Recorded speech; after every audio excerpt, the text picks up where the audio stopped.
The Alchemist by Paulo Coelho.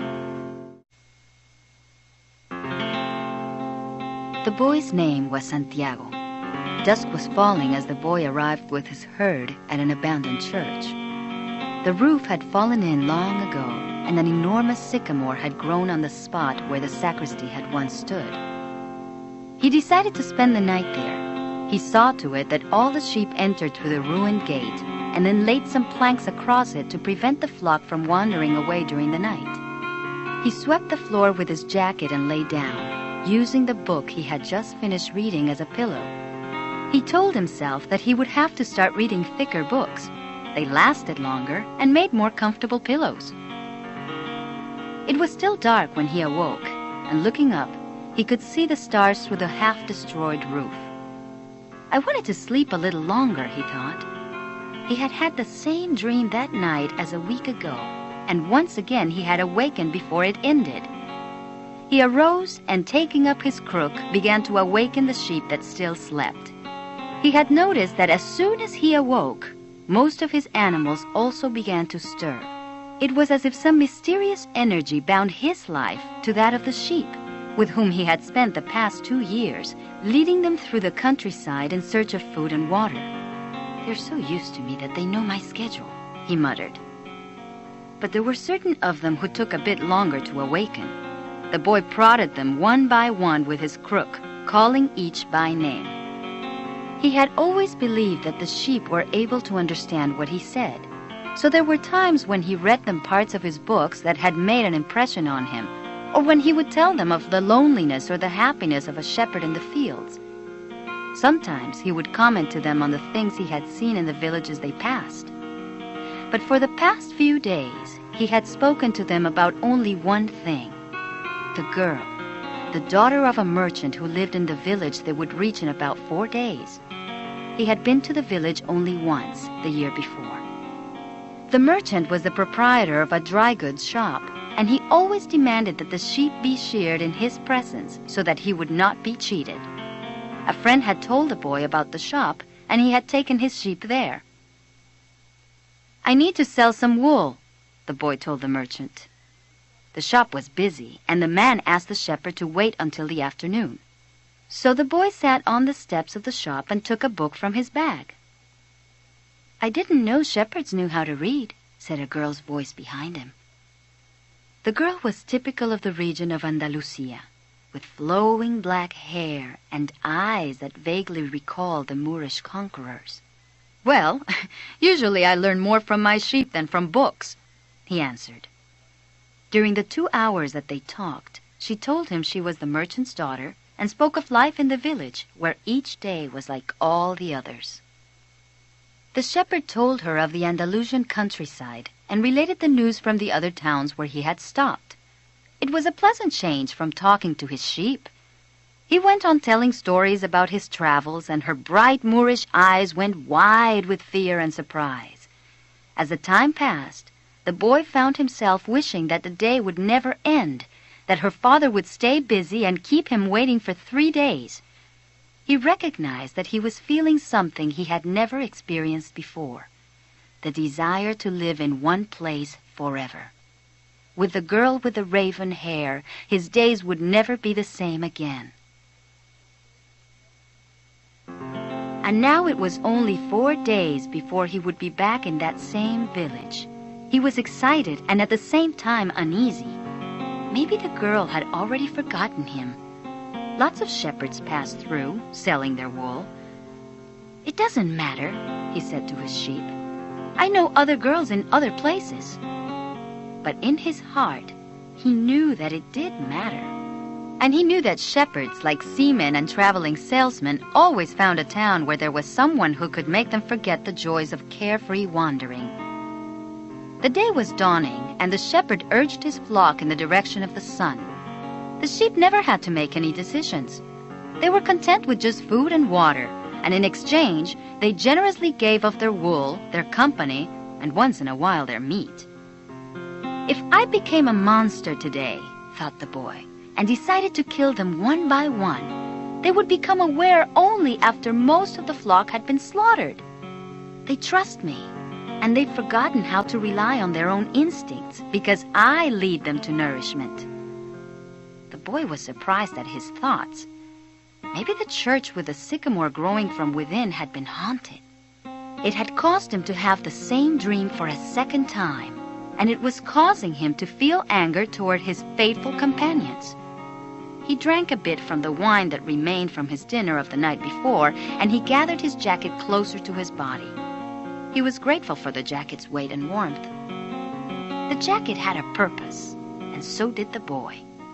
His purpose in life was to travel, and after 2 years of walking the Andalusian terrain, he knew all the cities of the region. He was planning, on this visit, to explain to the girl how it was that a simple shepherd knew how to read, that he had attended a seminary until he was 16. His parents had wanted him to become a priest, and thereby a source of pride for a simple farm family. They worked hard just to have food and water, like the sheep. He had studied Latin, Spanish, and theology, but ever since he had been a child, he had wanted to know the world, and this was much more important to him than knowing God and learning about man's sins. One afternoon, on a visit to his family, he had summoned up the courage to tell his father that he didn't want to become a priest, that he wanted to travel. "People all over the world have passed through this village, son," said his father. "They come in search of new things, but when they leave, they are basically the same people they were when they arrived. Ha! They climb the mountain to see the castle, and they wind up thinking that the past was better than what we have now." "But I'd like to see the castles in the towns where they live," the boy explained. "Those people, when they see our land, say that they would like to live here forever," his father pointed out. "Well, I'd like to see their land and see how they live," said his son. "The people who come here have a lot of money to spend, so they can afford to travel," his father said. "Amongst us, the only ones who travel are the shepherds." "Well, then I'll be a shepherd." His father said no more. The next day, he gave his son a pouch that held 3 ancient Spanish gold coins. "I found these one day in the fields. I wanted them to be a part of your inheritance. But use them to buy your flock. Take to the fields, and someday you'll learn that our countryside is the best, and our women the most beautiful." And he gave the boy his blessing. The boy could see in his father's gaze a desire to be able, himself, to travel the world. A desire that was still alive despite his father's having had to bury it over dozens of years under the burden of struggling for water to drink, food to eat, and the same place to sleep every night of his life.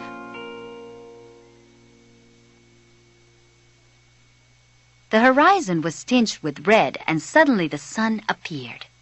The boy thought back to that conversation with his father and felt happy.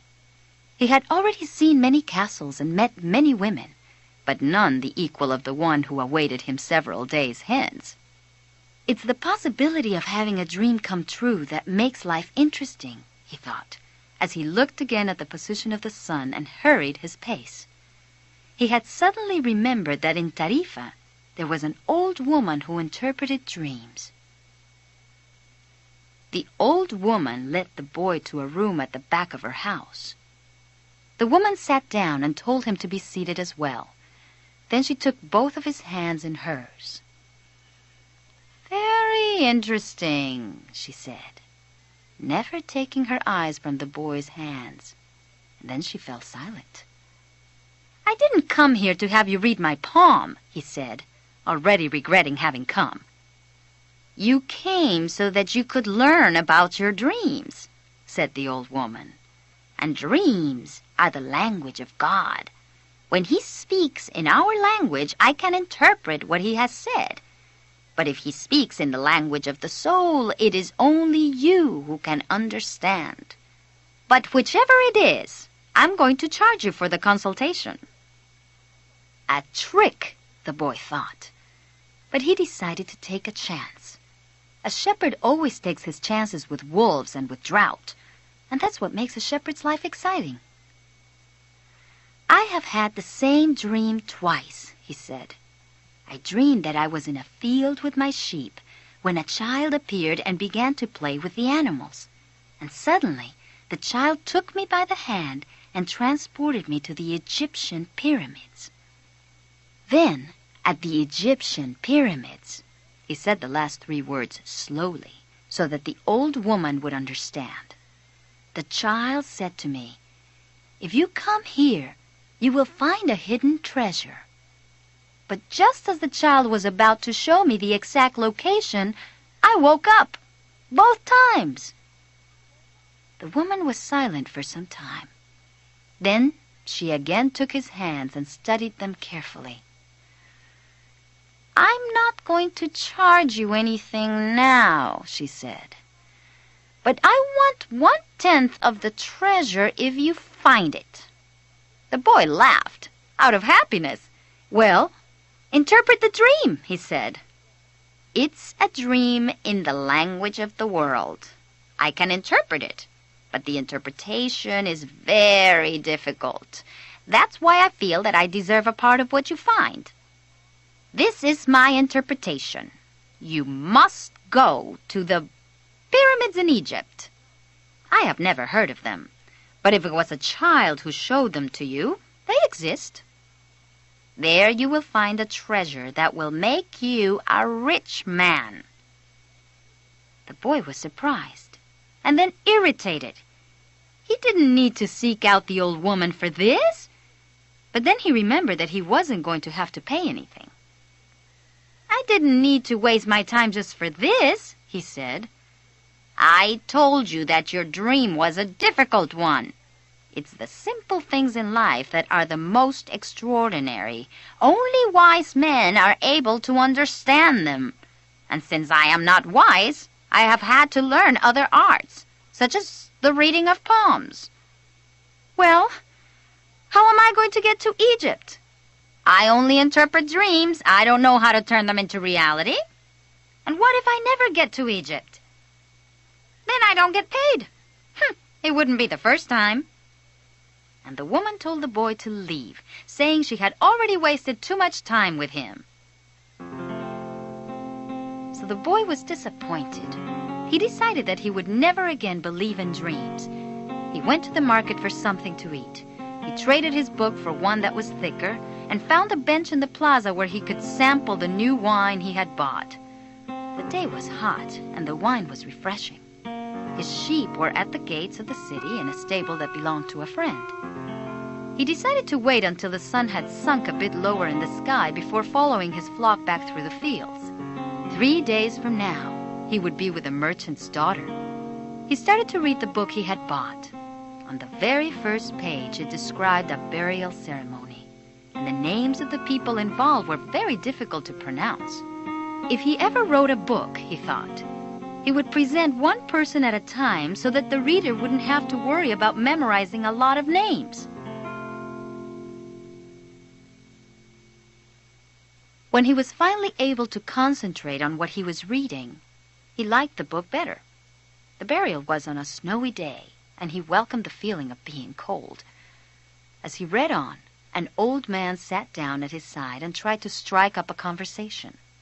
"What are they doing?" the old man asked, pointing at the people in the plaza.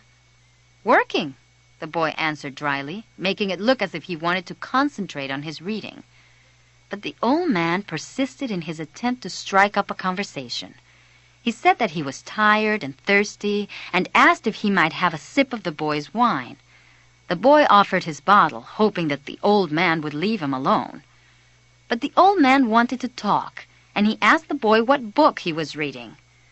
The boy was tempted to be rude and move to another bench, but his father had taught him to be respectful of the elderly. So he held out the book to the man for 2 reasons.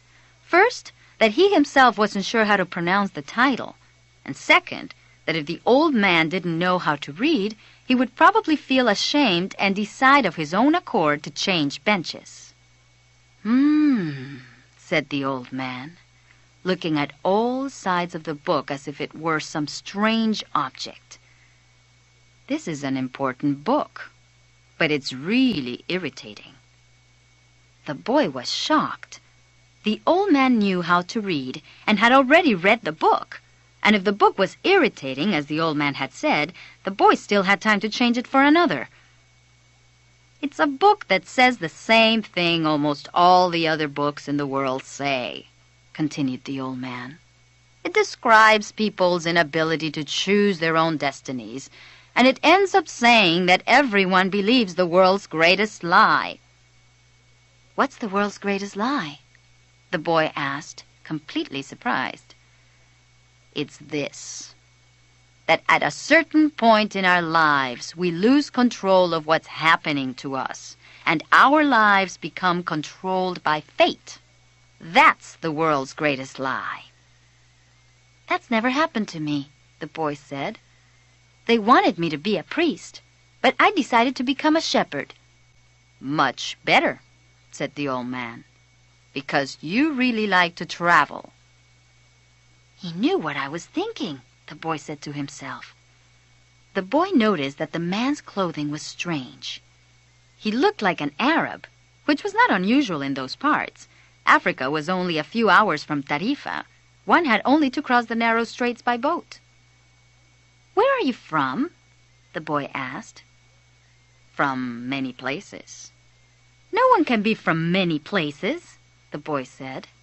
I'm a shepherd, and I have been to many places, but I come from only one place, from a city near an ancient castle. That's where I was born. Well, then, we could say that I was born in Salem. The boy didn't know where Salem was, but he didn't want to ask, fearing that he would appear ignorant. So, what is Salem like? He asked, trying to get some sort of clue. It's like it always has been. No clue yet. And what do you do in Salem? He insisted. What do I do in Salem? The old man laughed. Well, I'm the king of Salem. People say strange things, the boy thought.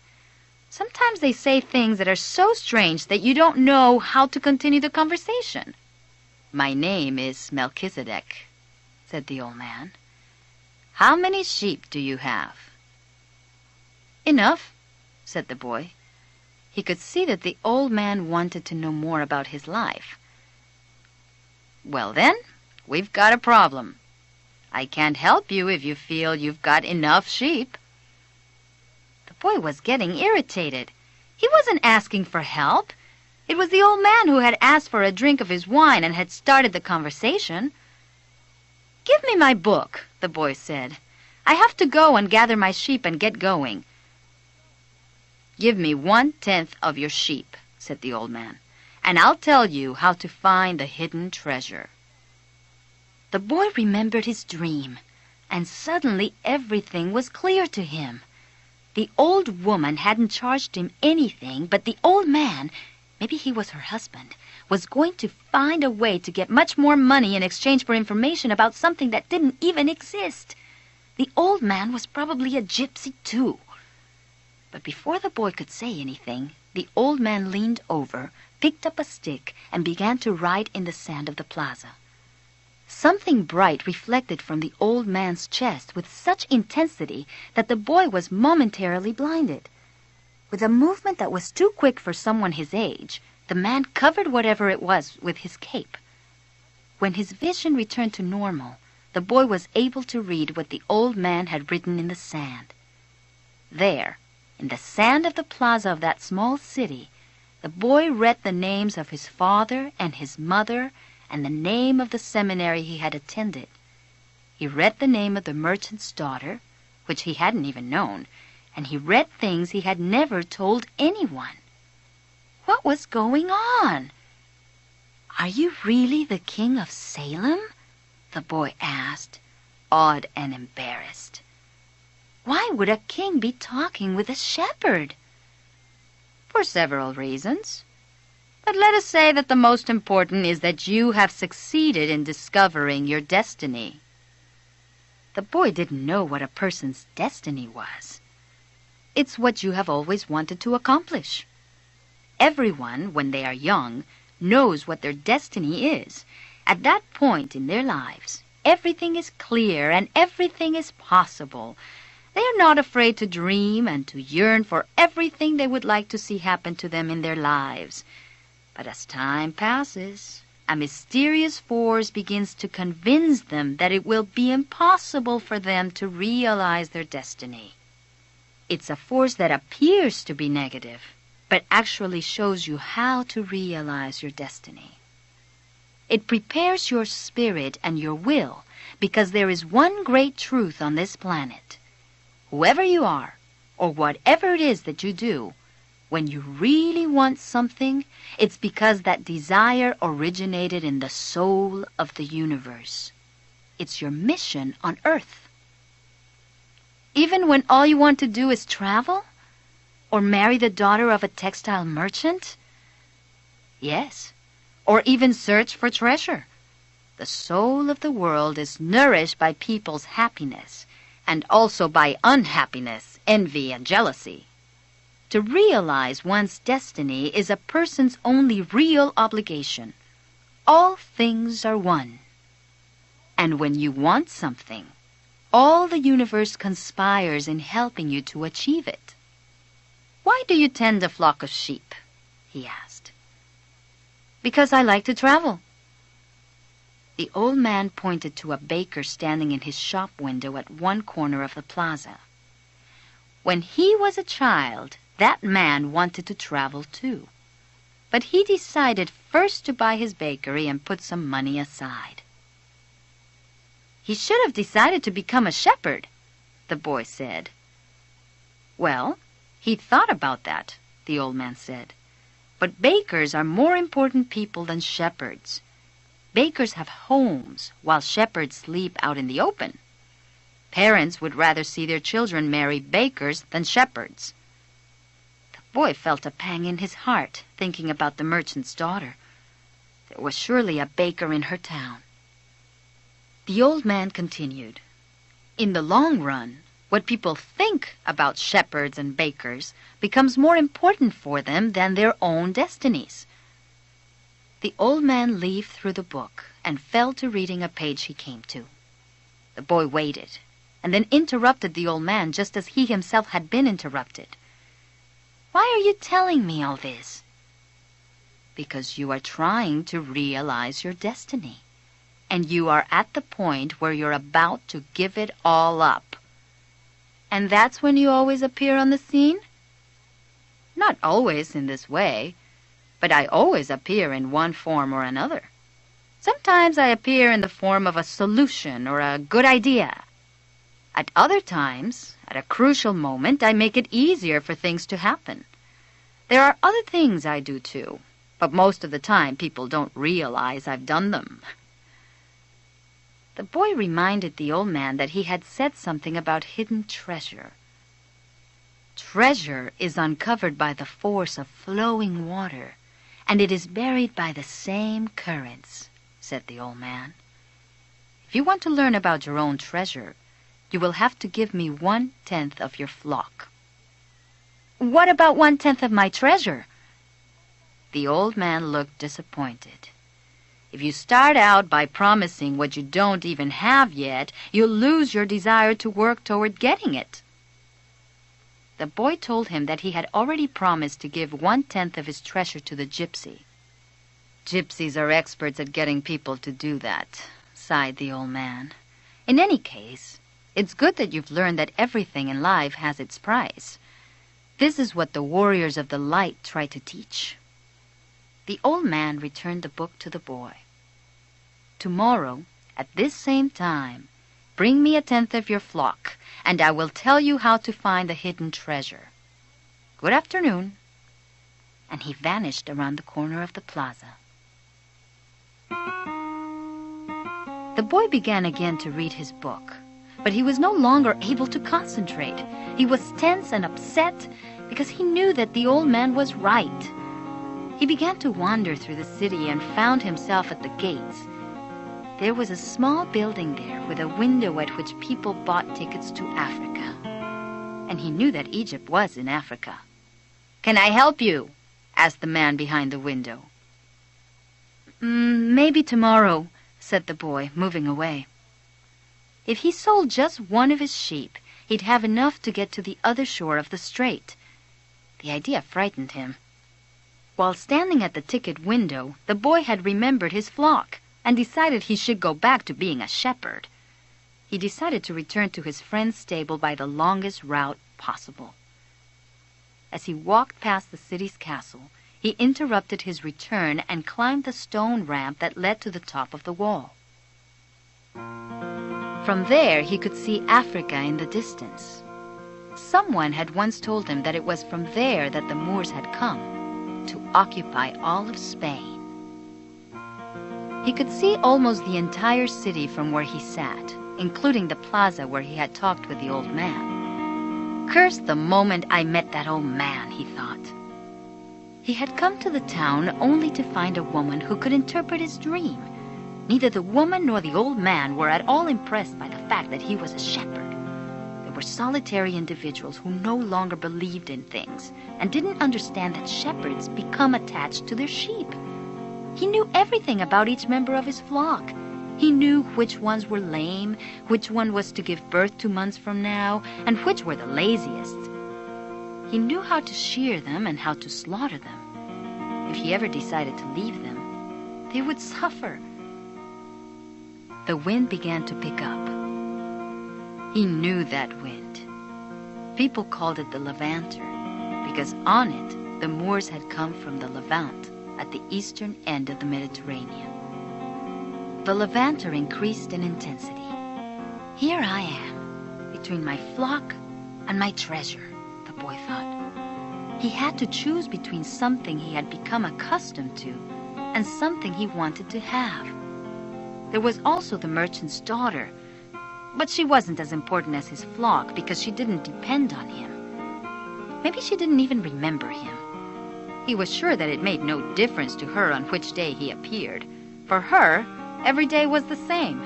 And when each day is the same as the next, it's because people fail to recognize the good things that happen in their lives every day that the sun rises.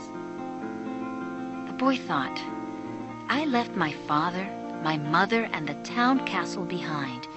They have gotten used to my being away, and so have I. The sheep will get used to my not being there, too. The Levanter was still getting stronger, and he felt its force on his face.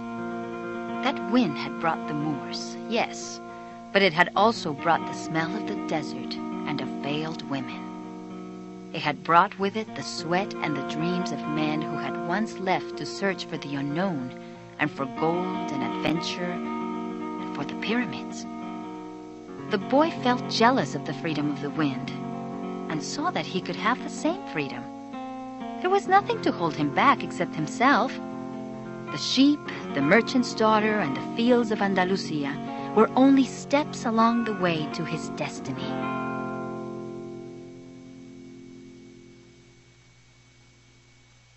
The next day, the boy met the old man at noon. He brought 6 sheep with him. I'm surprised, the boy said. My friend bought all the other sheep immediately. He said that he had always dreamed of being a shepherd and that it was a good omen. That's the way it always is, said the old man. It's called the principle of favorability. When you play cards the first time, you're almost sure to win. Beginner's luck. Why is that? Because there is a force that wants you to realize your destiny. It whets your appetite with a taste of success. Where is the treasure? He asked. It's in Egypt, near the pyramids. The boy was startled. The old woman had said the same thing, but she hadn't charged him anything. In order to find the treasure, you will have to follow the omens. God has prepared a path for everyone to follow. You just have to read the omens that He has left for you. Before the boy could reply, a butterfly appeared and fluttered between him and the old man. He remembered something his grandfather had once told him, that butterflies were a good omen, like crickets and expectations, like lizards and 4-leaf clovers. That's right, said the old man, able to read the boy's thoughts. just as your grandfather taught you. These are good omens." The old man opened his cape, and the boy was struck by what he saw. The old man wore a breastplate of heavy gold covered with precious stones. The boy recalled the brilliance he had noticed on the previous day. He really was a king. He must be disguised to avoid encounters with thieves. "Take these," said the old man, holding out a white stone and a black stone that had been embedded at the center of the breastplate. "They are called Urim and Thummim. The black signifies yes, and the white, no. When you are unable to read the omens, they will help you to do so. Always ask an objective question. But if you can, try to make your own decisions. The treasure is at the pyramids." That you already knew. But I had to insist on the payment of 6 sheep because I helped you to make your decision. The boy put the stones in his pouch. From then on, he would make his own decisions. "Don't forget that everything you deal with is only one thing and nothing else. And don't forget the language of omens. And above all, don't forget to follow your destiny through to its conclusion." The old man looked at the boy, and with his hands held together made several strange gestures over the boy's head. Then, taking his 6 sheep, he walked away. How strange Africa is, thought the boy. He was sitting in a bar very much like the other bars he had seen along the narrow streets of Tangier. Some men were smoking from a gigantic pipe that they passed from one to the other. In just a few hours, he had seen men walking hand in hand, women with their faces covered, and priests that climbed to the tops of towers and chanted as everyone about him went to their knees and placed their foreheads on the ground. A practice of infidels, he said to himself, feeling scared and terribly alone. The infidels had an evil look about them.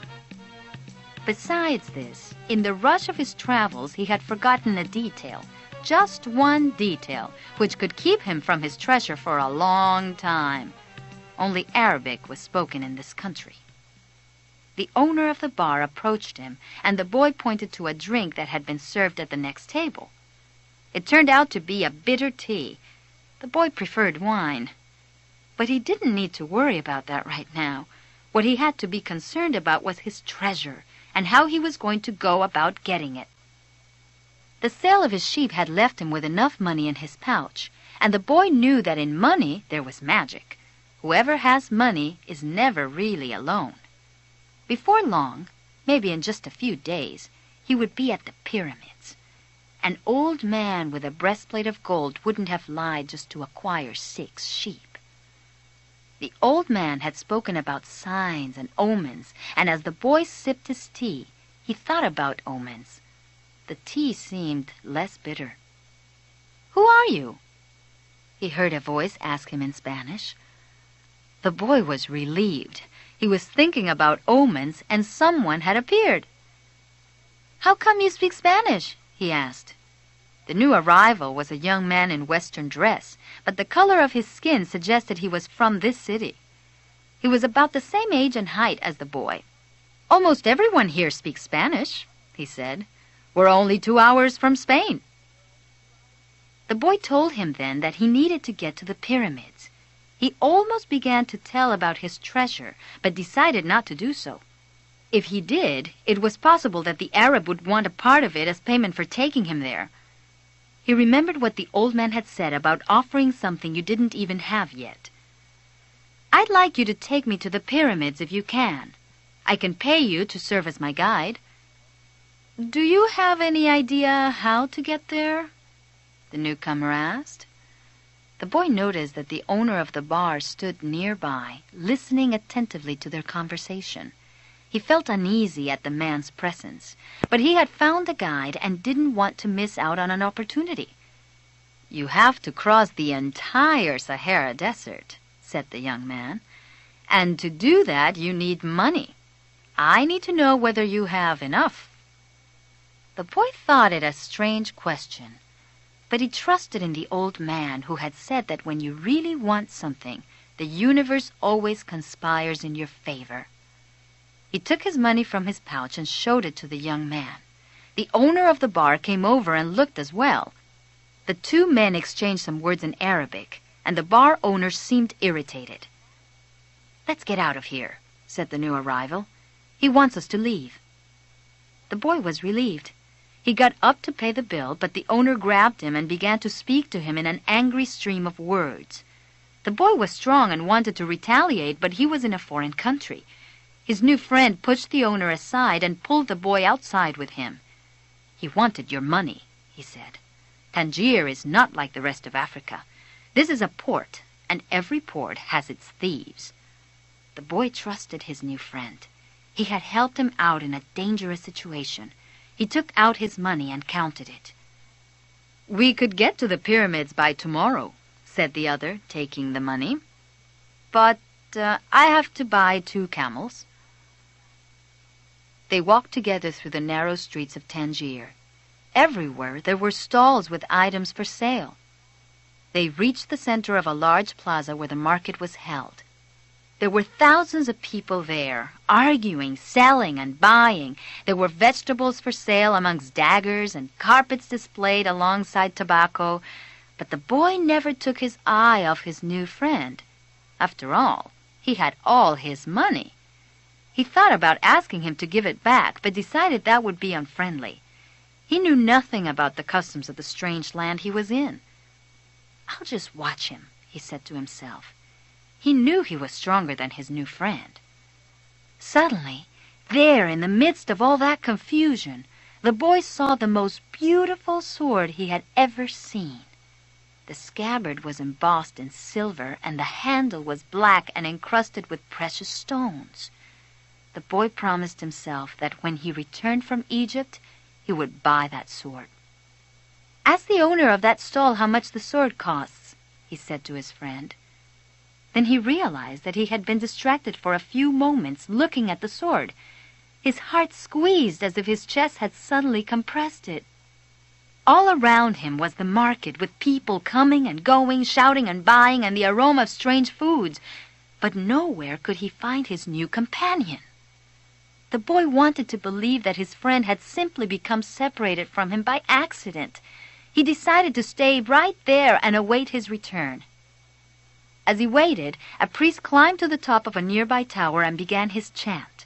Everyone in the market fell to their knees, touched their foreheads to the ground, and took up the chant. Then, like a colony of worker ants, they dismantled their stalls and left. The sun began its departure as well. The boy watched it through its trajectory for some time until it was hidden behind the white houses surrounding the plaza. He recalled that when the sun had risen that morning, he was on another continent, still a shepherd with his 60 sheep and looking forward to meeting with a girl.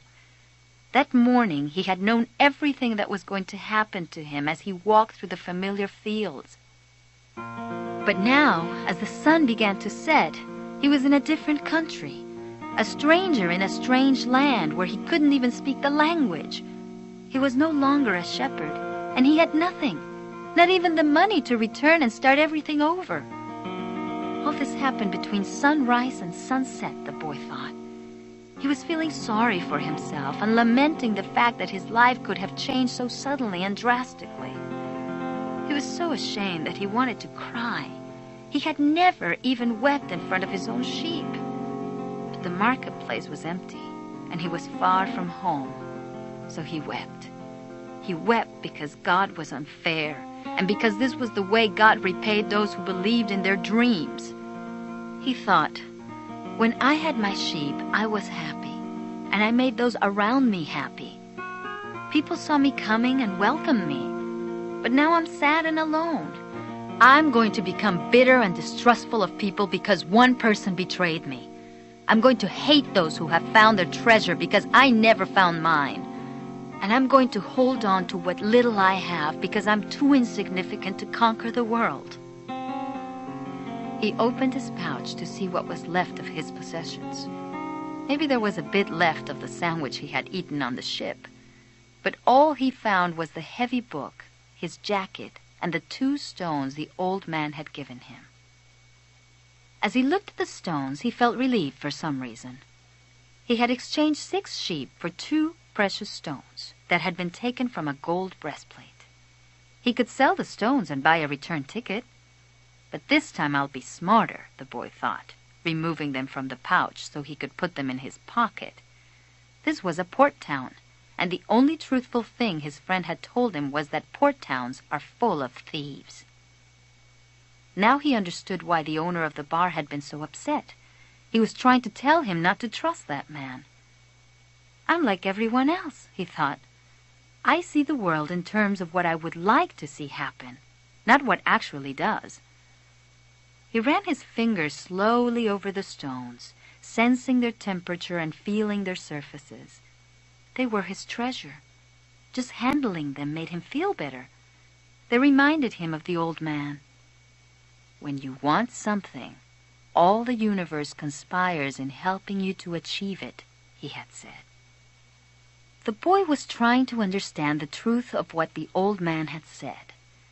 There he was in the empty marketplace, without a cent to his name and with not a sheep to guard through the night.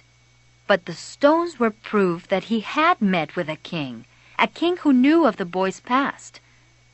They're called Urim and Thummim, and they can help you to read the omens.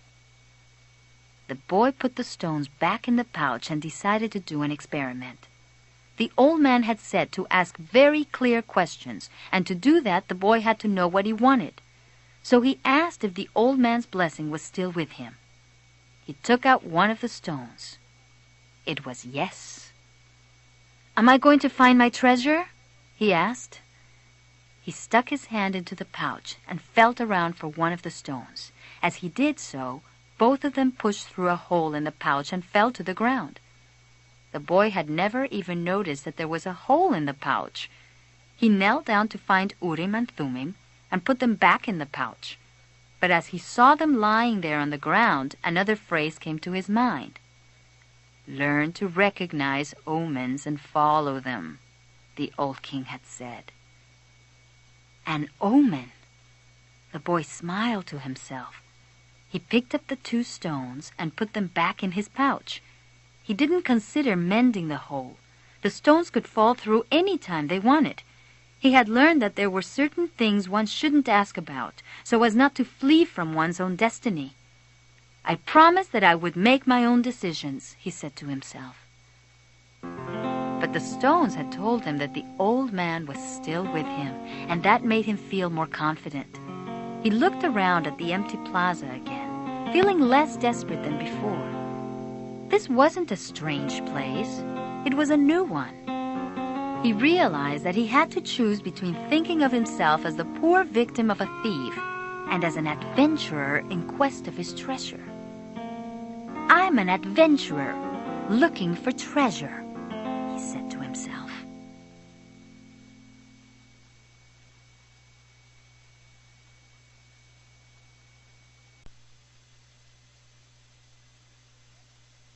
The boy was shaken into wakefulness by someone. He had fallen asleep in the middle of the marketplace, and life in the plaza was about to resume. Looking around, he sought his sheep, and then realized that he was in a new world. But instead of being saddened, he was happy. He no longer had to seek out food and water for the sheep. He could go in search of his treasure instead. He had not a cent in his pocket, but he had faith. He had decided the night before that he would be as much an adventurer as the ones he had admired in books. He walked slowly through the market. The merchants were assembling their stalls, and the boy helped a candy seller to do his. The candy seller had a smile on his face. He was happy, aware of what his life was about, and ready to begin a day's work. This candy merchant isn't making candy so that later he can travel or marry a shopkeeper's daughter. He's doing it because it's what he wants to do, thought the boy. He realized that he could do the same thing the old man had done, sense whether a person was near or far from his destiny, just by looking at them. It's easy, and yet I've never done it before, he thought. When the stall was assembled, the candy seller offered the boy the first sweet he had made for the day. The boy thanked him, ate it, and went on his way. When he had gone only a short distance, he realized that while they were erecting the stall, one of them had spoken Arabic and the other Spanish, and they had understood each other perfectly well. There must be a language that doesn't depend on words, the boy thought. I've already had that experience with my sheep, and now it's happening with people. All things are one, the old man had said.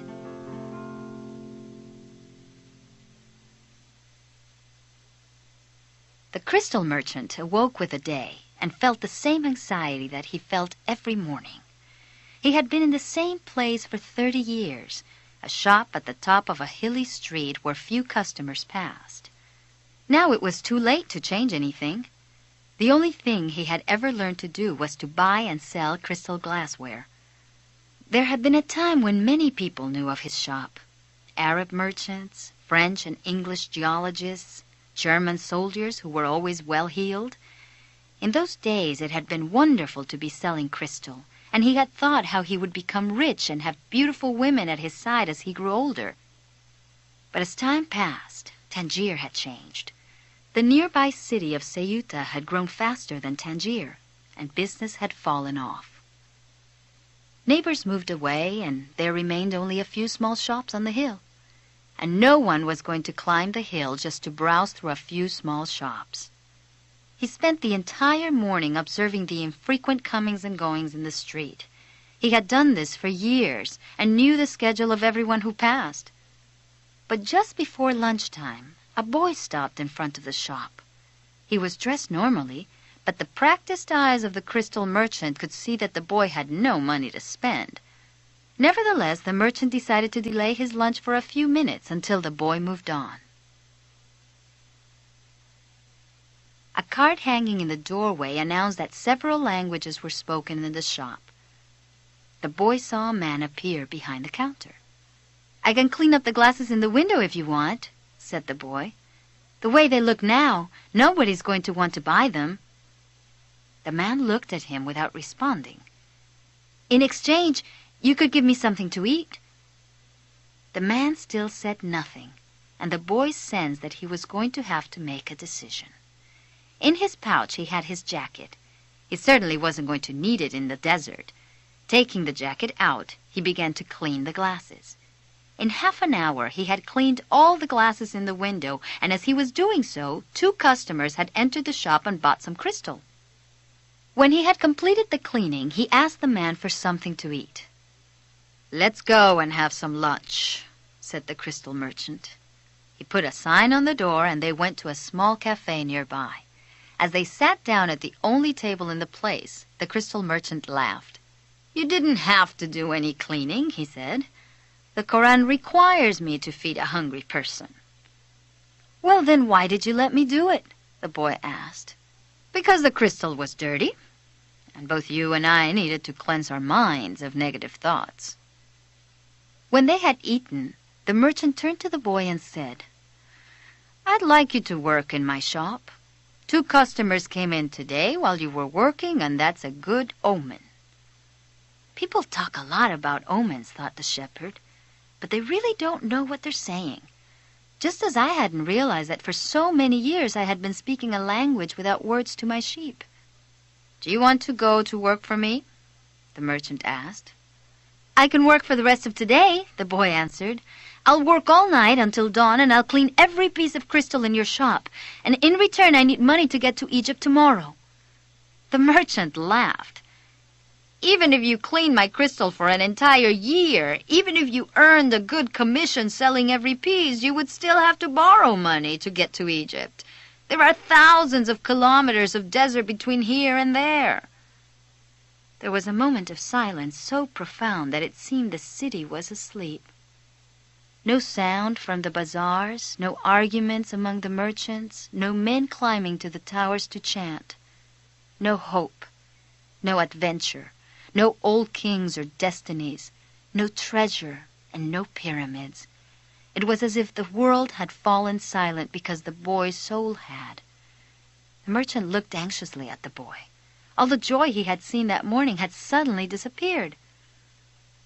"I can give you the money you need to get back to your country, my son," said the crystal merchant. "I'll work for you," he said. And after another long silence, he added, "I need money to buy some sheep." The boy had been working for the crystal merchant for almost a month, and he could see that it wasn't exactly the kind of job that would make him happy. The merchant spent the entire day mumbling behind the counter, telling the boy to be careful with the pieces and not to break anything. But he stayed with the job because the merchant, although he was an old grouch, treated him fairly. The boy received a good commission for each piece he sold and had already been able to put some money aside. That morning, he had done some calculating. If he continued to work every day as he had been, he would need a whole year to be able to buy some sheep. "I'd like to build a display case for the crystal," the boy said to the merchant. "We could place it outside and attract those people who pass at the bottom of the hill." I've never had one before," the merchant answered. "People will pass by and bump into it, and pieces will be broken." "Well, when I took my sheep through the fields, some of them might have died if we had come upon a snake. But that's the way life is with sheep and with shepherds." The merchant turned to a customer who wanted 3 crystal glasses. He was selling better than ever, as if time had turned back to the old days when the street had been one of Tangier's major attractions. "Business has really improved," he said to the boy after the customer had left. "I'm doing much better, and soon you'll be able to return to your sheep. Why ask more out of life?" "Because we have to respond to omens," the boy said. Then he regretted what he had said, because the merchant had never met the king. But the merchant understood what the boy had said. The boy's very presence in the shop was an omen, and as time passed and money was pouring into the cash drawer, he had no regrets about having hired the boy. "Why did you want to get to the pyramids?" he asked, to get away from the business of the display. "Because I've always heard about them," the boy answered, saying nothing about his dream. The treasure was now nothing but a painful memory, and he tried to avoid thinking about it. "I don't know anyone around here who would want to cross the desert just to see the pyramids," said the merchant. "They're just a pile of stones. You could build one in your backyard." "You've never had dreams of travel," said the boy, turning to wait on a customer who had entered the shop. 2 days later, the merchant spoke to the boy about the display. "Why did you think we should have the display?" he wanted to know. "I want to get back to my sheep faster. We have to take advantage when luck is on our side and do as much to help it as it is doing to help us. It's called the principle of favorability, or beginner's luck." The merchant was silent for a few moments. Then he said, 2 days ago you said that I had never dreamed of travel. But one of the obligations of every Muslim is a pilgrimage. We are obliged at least once in our life to visit the holy city of Mecca. Mecca is a lot farther away than the pyramids. When I was young, all I wanted to do was put together enough money to start this shop. I thought that someday I'd be rich and could go to Mecca. I began to make some money, but I could never bring myself to leave someone in charge of the shop. The crystals are delicate things. At the same time, people were passing my shop all the time, heading for Mecca. Some of them were rich pilgrims traveling in caravans with servants and camels, but most of the people making the pilgrimage were poorer than I. All who went there were happy at having done so.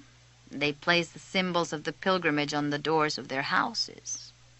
"Well, why don't you go to Mecca now?" asked the boy.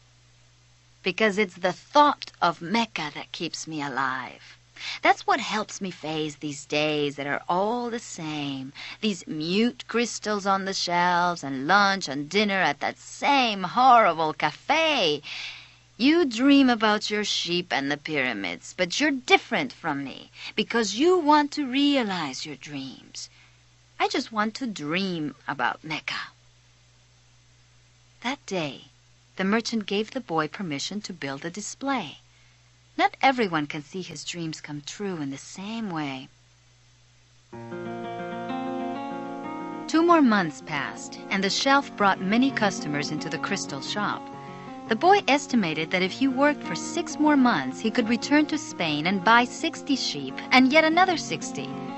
In less than a year, he would have doubled his flock, and he would be able to do business with the Arabs because he was now able to speak their strange language. Since that morning in the marketplace, he had never again made use of Urim and Thummim, because Egypt was now just as distant a dream for him as was Mecca for the merchant. Anyway, the boy had become happy in his work and thought all the time about the day when he would disembark at Tarifa as a winner. "You must always know what it is that you want," the old king had said. The boy knew and was now working toward it. Maybe it was his treasure to have wound up in that strange land, met up with a thief, and doubled the size of his flock without spending a cent. He was proud of himself. He had learned some important things, like how to deal in crystal, and about the language without words, and about omens. One afternoon, he had seen a man at the top of the hill, complaining that it was impossible to find a decent place to get something to drink after such a climb. The boy, accustomed to recognizing omens, spoke to the merchant. "Let's sell tea to the people who climb the hill." "Lots of places sell tea around here," the merchant said. "But we could sell tea in crystal glasses. The people will enjoy the tea and want to buy the glasses. I have been told that beauty is the great seducer of men." The merchant didn't respond, but that afternoon, after saying his prayers and closing the shop, he invited the boy to sit with him and share his hookah, that strange pipe used by the Arabs. "I've had this shop for 30 years, the old merchant said. "If we serve tea in crystal, the shop is going to expand, and then I'll have to change my way of life." "Well, isn't that good?" "Nah, I'm already used to the way things are. The shop is exactly the size I always wanted it to be. I don't want anything else in life.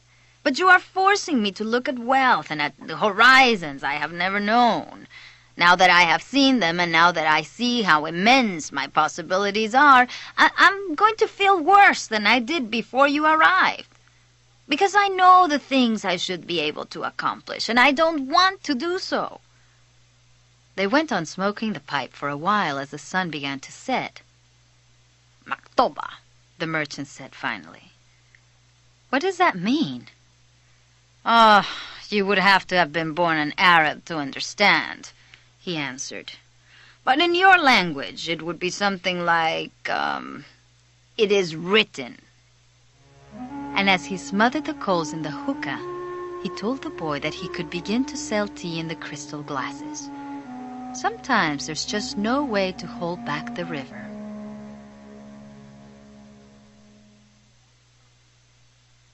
The men climbed the hill, and they were tired when they reached the top. But there they saw a crystal shop that offered refreshing mint tea.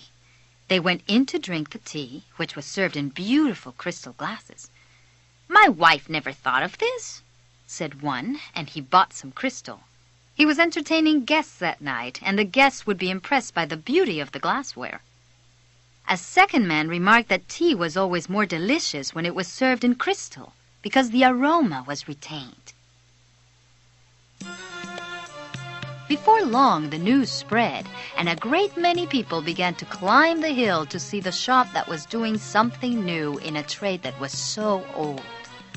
Other shops were open that served tea in crystal, but they weren't at the top of a hill, and they had little business. Eventually, the merchant had to hire 2 more employees. He began to import enormous quantities of tea, along with his crystal, and his shop was sought out by men and women with a thirst for things new. And in that way, the months passed. The boy awoke before dawn. It had been 11 months and 9 days since he had first set foot on the African continent. He dressed in his Arabian clothing of white linen, bought especially for this day. He put his headcloth in place and secured it with a ring made of camel skin. Wearing his new sandals, he descended the stairs silently. The city was still sleeping. He prepared himself a sandwich and drank some hot tea from a crystal glass. Then he sat in the sun-filled doorway smoking the hookah. He smoked in silence, thinking of nothing and listening to the sound of the wind that brought the scent of the desert. When he had finished his smoke, he reached into one of his pockets and sat there for a few moments regarding what he had withdrawn. It was a bundle of money, enough to buy himself 120 sheep, a return ticket, and a license to import products from Africa into his own country. He waited patiently for the merchant to awaken and open the shop. Then the two went off to have some more tea. "I'm leaving today," said the boy. "I have the money I need to buy my sheep, and you have the money you need to go to Mecca." The old man said nothing. "Will you give me your blessing?" asked the boy. "You have helped me." The man continued to prepare his tea, saying nothing. Then he turned to the boy. "I am proud of you," he said. "You brought a new feeling into my crystal shop. But you know that I'm not going to go to Mecca, just as you know that you're not going to buy your sheep." "Who told you that?" asked the boy, startled. "Maktoba," said the old crystal merchant, and he gave the boy his blessing. The boy went to his room and packed his belongings. They filled 3 sacks. As he was leaving, he saw in the corner of the room his old shepherd's pouch. It was bunched up, and he had hardly thought of it for a long time. As he took his jacket out of the pouch, thinking to give it to someone in the street, the 2 stones fell to the floor. Urim and Thummim. It made the boy think of the old king, and it startled him to realize how long it had been since he had thought of him. For nearly a year he had been working incessantly, thinking only of putting aside enough money so that he could return to Spain with pride. "Never stop dreaming," the old king had said. "Follow the omens." The boy picked up Urim and Thummim, and once again had the strange sensation that the old king was nearby. He had worked hard for a year, and the omens were that it was time to go. "I'm going to go back to doing just what I did before," the boy thought, even though the sheep didn't teach me how to speak Arabic. But the sheep had taught him something even more important, that there was a language in the world that everyone understood, a language the boy had used throughout the time that he was trying to improve things at the shop. It was the language of enthusiasm, of things accomplished with love and purpose, and as part of a search for something believed in and desired.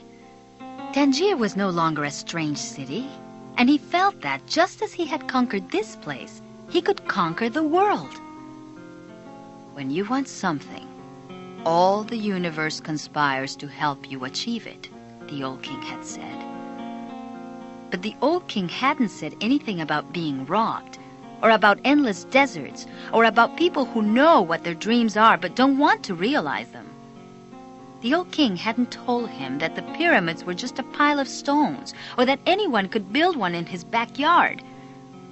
And he had forgotten to mention that when you have enough money to buy a flock larger than the one you had before, you should buy it. The boy picked up his pouch and put it with his other things. He went down the stairs and found the merchant waiting on a foreign couple while 2 other customers walked about the shop, drinking tea from crystal glasses. It was more activity than usual for this time of the morning. From where he stood, he saw for the first time that the old merchant's hair was very much like the hair of the old king. He remembered the smile of the candy seller on his first day in Tangier when he had nothing to eat and nowhere to go. That smile had also been like the old king's smile.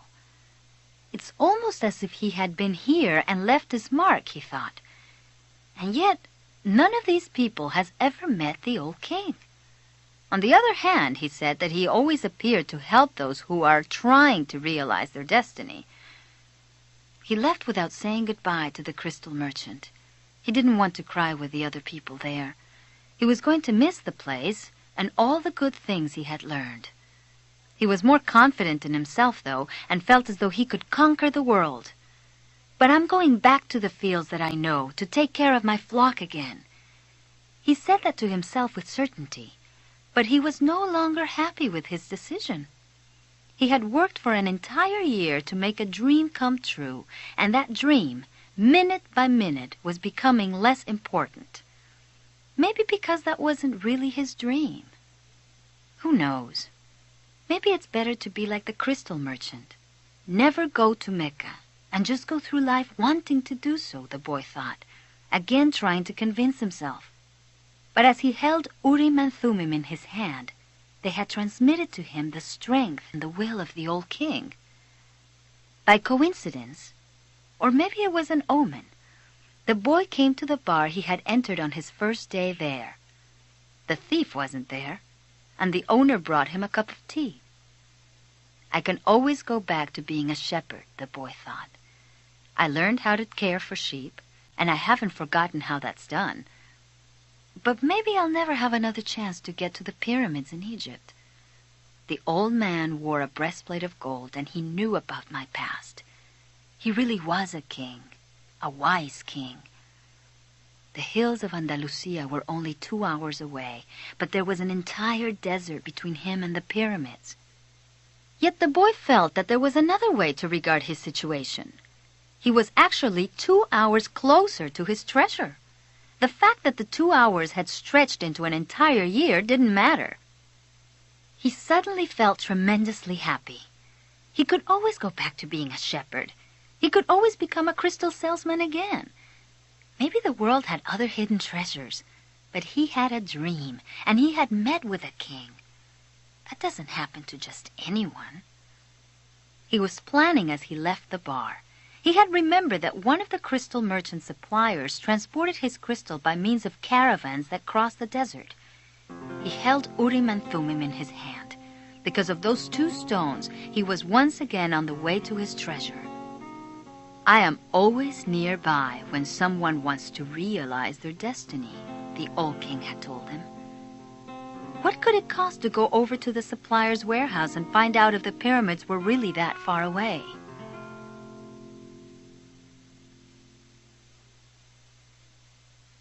The Englishman was sitting on a bench in a structure that smelled of animals, sweat, and dust. It was part warehouse, part corral. "I never thought I'd end up in a place like this," he thought as he leafed through the pages of a chemical journal. 10 years at the university, and here I am in a corral. But he had to move on. He believed in omens. All his life and all his studies were aimed at finding the one true language of the universe. First, he had studied Esperanto, then the world's religions, and now it was alchemy. He had tried in vain to establish a relationship with an alchemist, but the alchemists were strange people who thought only about themselves and almost always refused to help him. He had already spent much of the fortune left to him by his father fruitlessly seeking the philosopher's stone. He had spent enormous amounts of time at the great libraries of the world and had purchased all the rarest and most important volumes on alchemy. In one he had read that many years ago a famous Arabian alchemist had visited Europe. It was said that he was more than 200 years old and that he had discovered the philosopher's stone and the elixir of life. The Englishman had been profoundly impressed by the story. But he would never have thought it more than just a myth had not a friend of his, returning from an archaeological expedition in the desert, told him about an Arab that was possessed of exceptional powers. "He lives at the El Fayoum oasis," his friend had said, "and people say that he is 200 years old and is able to transform any metal into gold." The Englishman could not contain his excitement. He canceled all his commitments and pulled together the most important of his books, and now here he was, sitting inside a dusty, smelly warehouse. Outside, a huge caravan was being prepared for a crossing of the Sahara and was scheduled to pass through El Fayoum. "I'm going to find that damned alchemist," the Englishman thought. A young Arab, also loaded down with baggage, entered and greeted the Englishman. "Where are you bound?" asked the young Arab. "I'm going into the desert," the man answered, turning back to his reading. He didn't want any conversation at this point. What he needed to do was review all he had learned over the years, because the alchemist would certainly put him to the test. The young Arab took out a book and began to read. The book was written in Spanish. "That's good," thought the Englishman.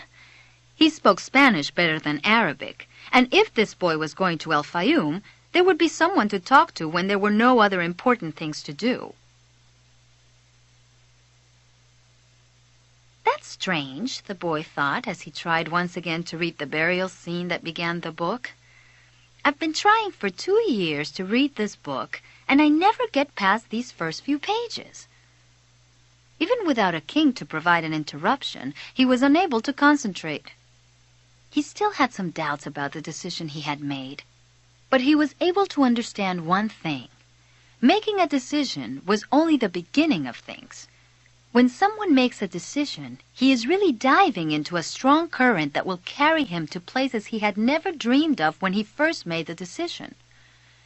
When I decided to seek out my treasure, I never imagined that I'd wind up working in a crystal shop, he thought.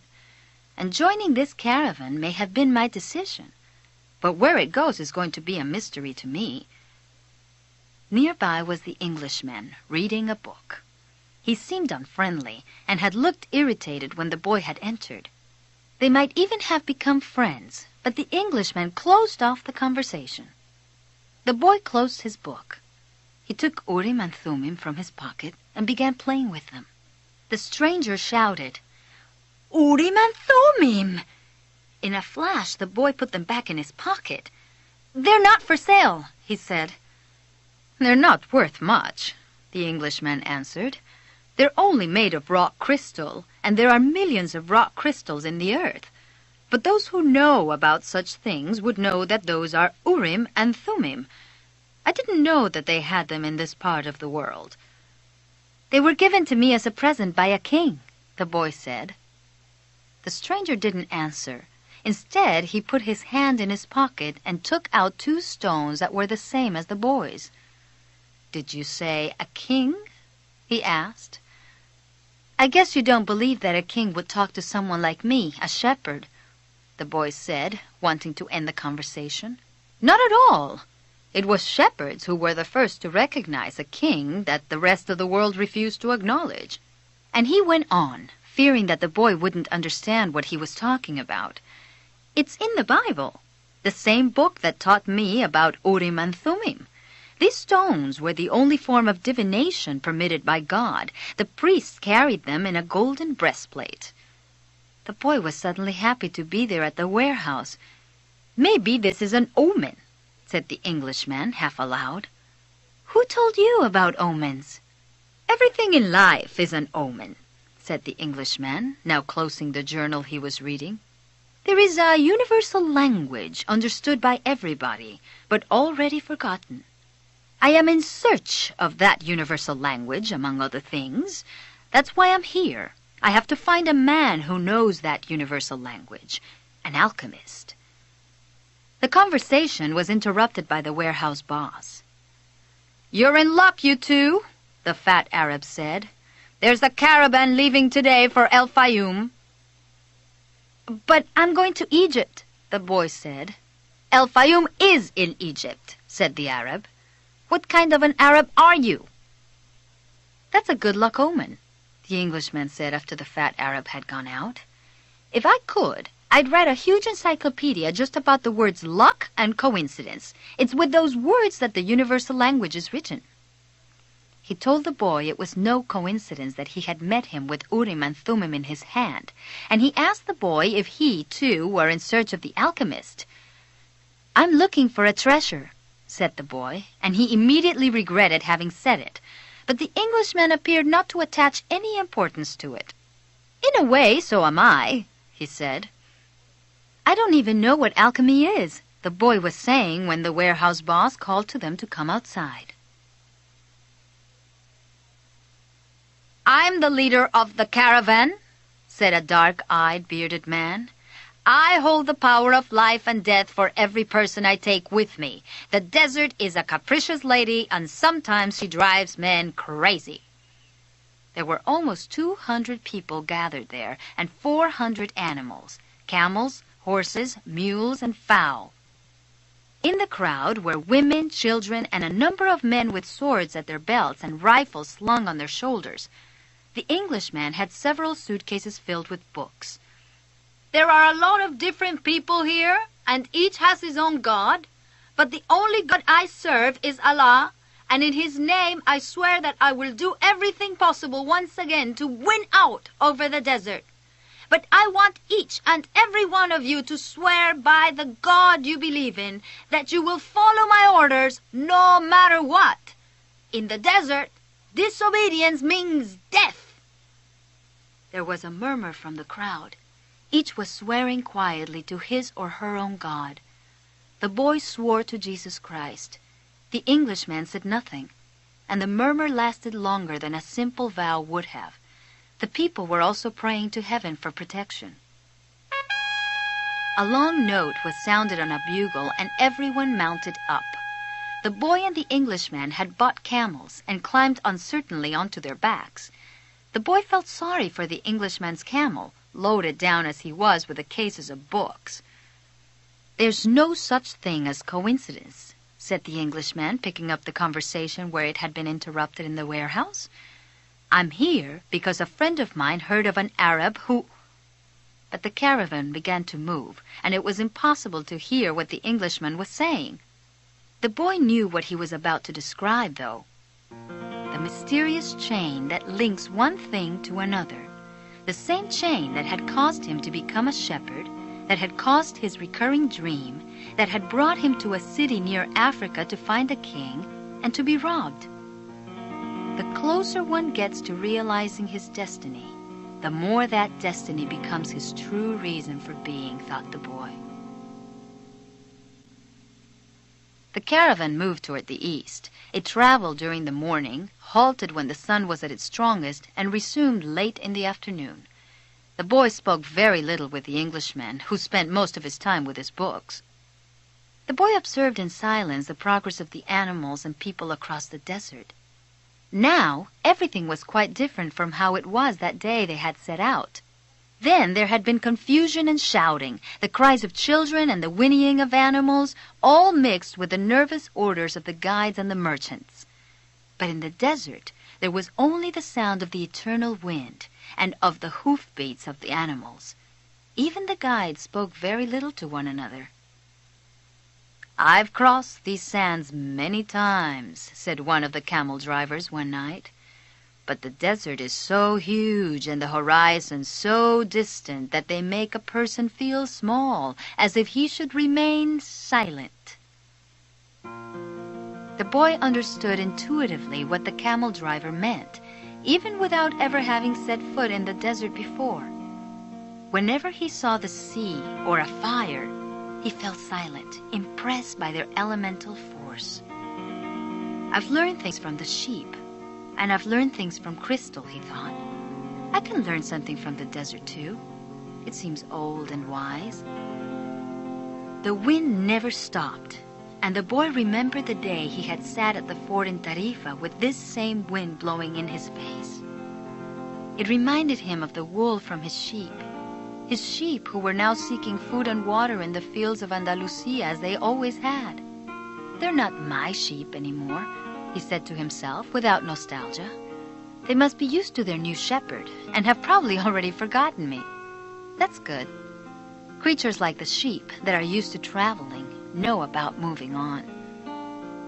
He thought of the merchant's daughter and was sure that she had probably married, perhaps to a baker or to another shepherd who could read and could tell her exciting stories.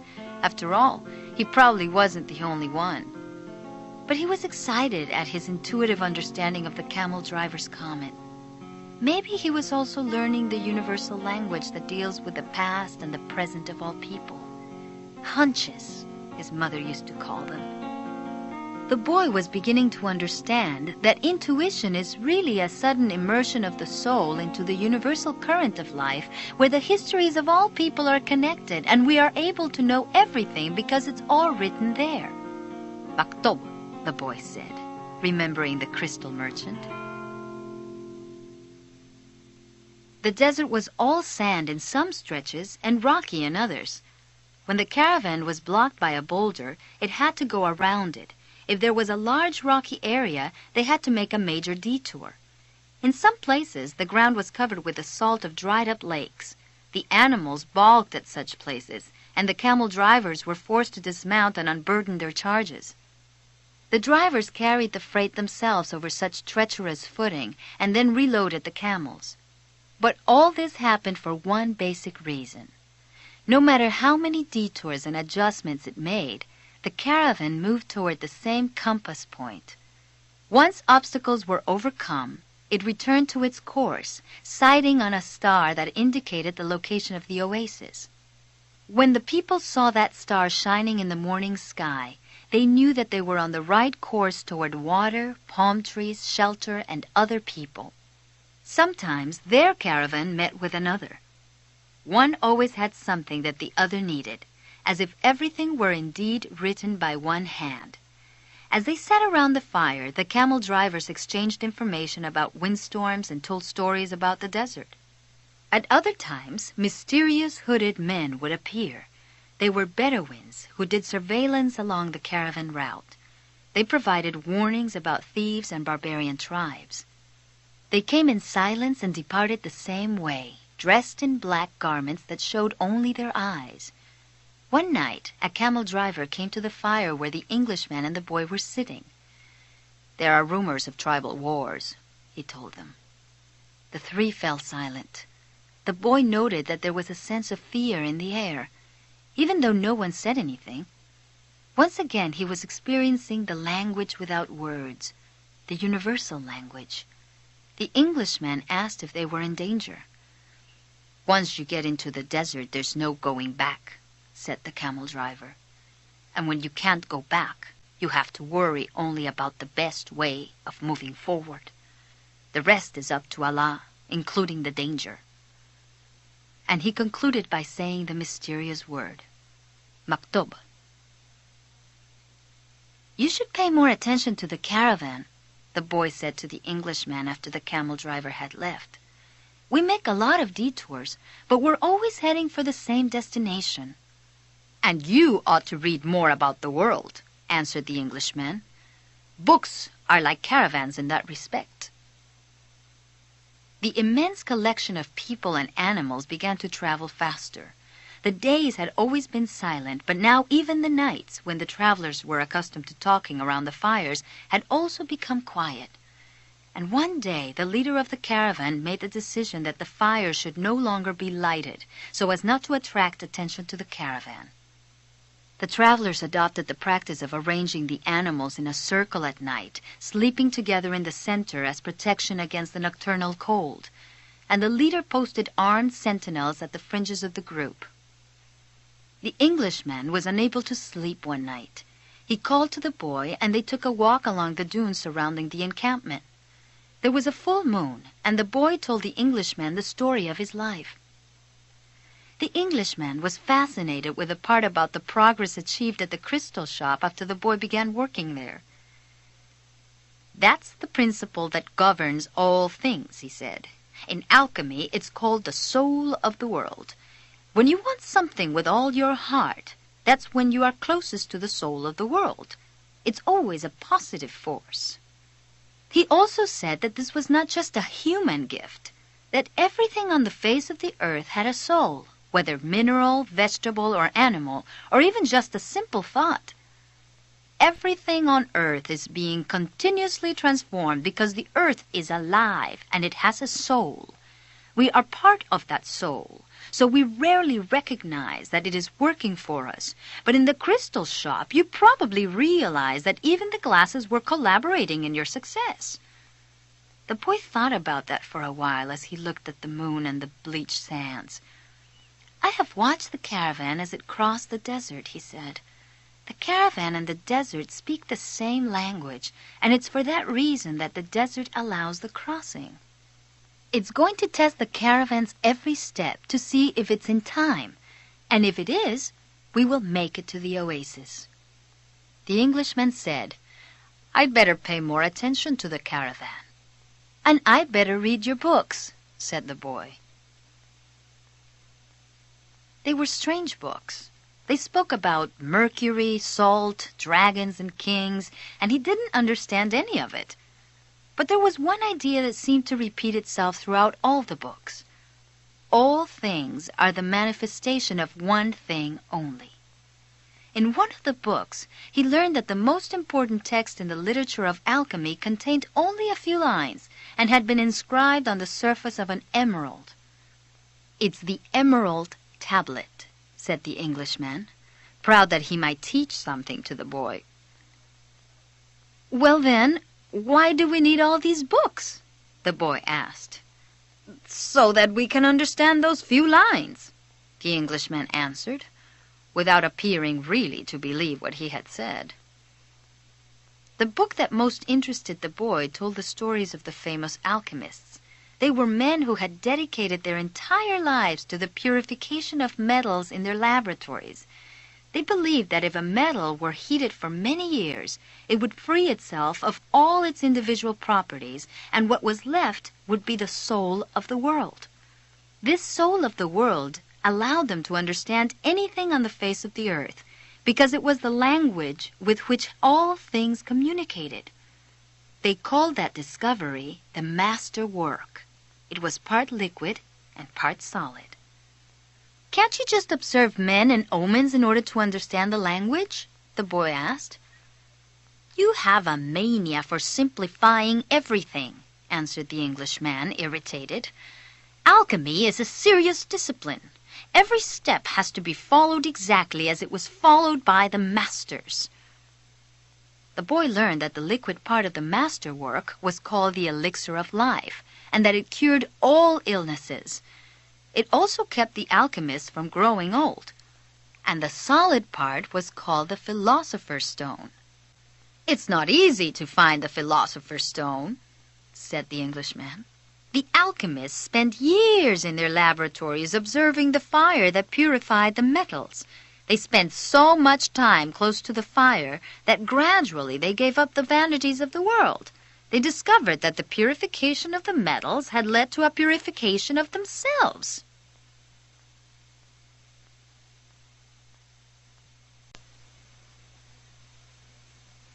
The boy thought about the crystal merchant.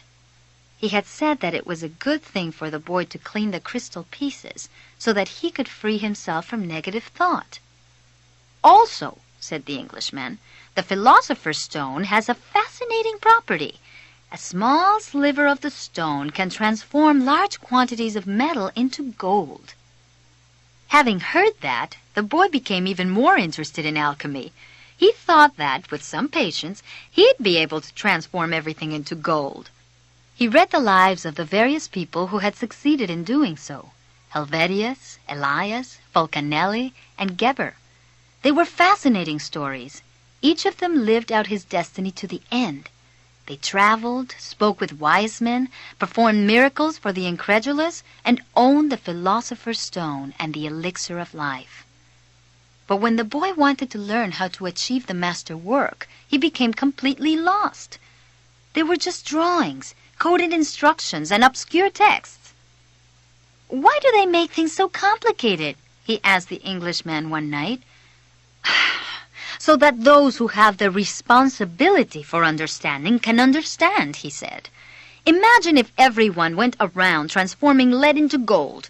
Gold would lose its value. It's only those who are persistent and willing to study things deeply who achieve the master work." The Englishman said that for the past few days he had been paying attention to how the caravan operated, but that he hadn't learned anything new.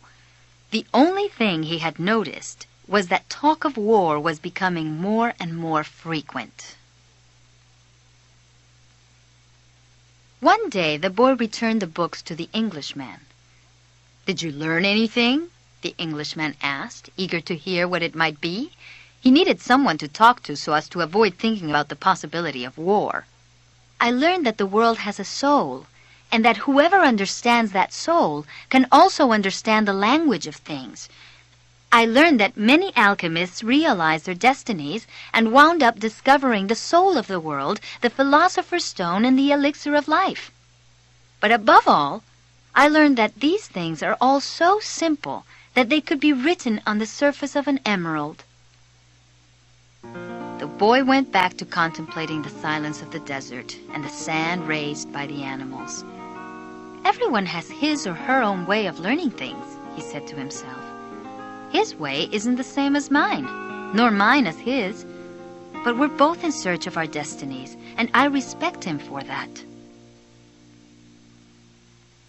The caravan began to travel day and night.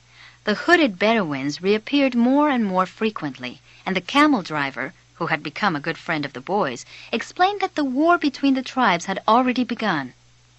The animals were exhausted, and the men talked among themselves less and less. The silence was the worst aspect of the night, when the mere groan of a camel, which before had been nothing but the groan of a camel, now frightened everyone because it might signal a raid. The camel driver, though, seemed not to be very concerned with the threat of war. "I'm alive," he said to the boy as they ate a bunch of dates one night with no fires and no moon. "When I'm eating, that's all I think about. If I'm on the march, I just concentrate on marching. If I have to fight, it will be just as good a day to die as any other. Because I don't live in either my past or my future. I'm interested only in the present.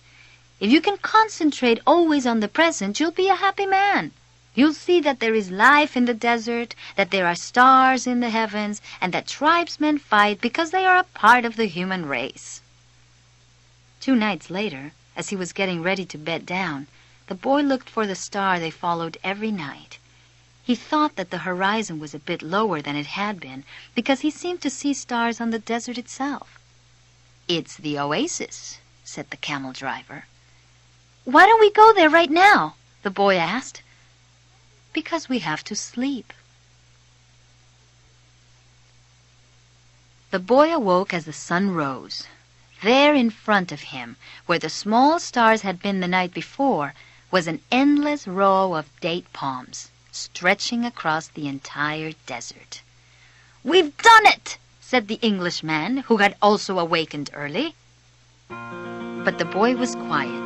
He was at home with the silence of the desert, and he was content just to look at the trees. He still had a long way to go to reach the pyramids, and someday this morning would just be a memory. But this was the present moment, the one the camel driver had mentioned, and he wanted to live it as he did the lessons of his past and his dreams of the future.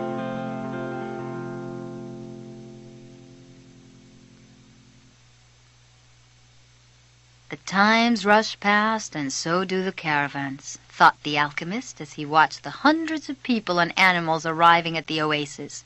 He always enjoyed seeing the happiness that the travelers experienced when, after weeks of yellow sand and blue sky, they first saw the green of the date palms. Maybe God created the desert so that man could appreciate the date trees, he thought. He decided to concentrate on more practical matters. He knew that in the caravan there was a man to whom he was to teach some of his secrets. The omens had told him so. He didn't know the man yet, but his practiced eye would recognize him when he appeared. The boy couldn't believe what he was seeing. The oasis, rather than being just a well surrounded by a few palm trees, as he had seen once in a geography book, was much larger than many towns back in Spain. There were 300 wells, 50,000 date trees, and innumerable colored tents spread among them. They were surrounded by children, curious to look at the animals and people that were arriving.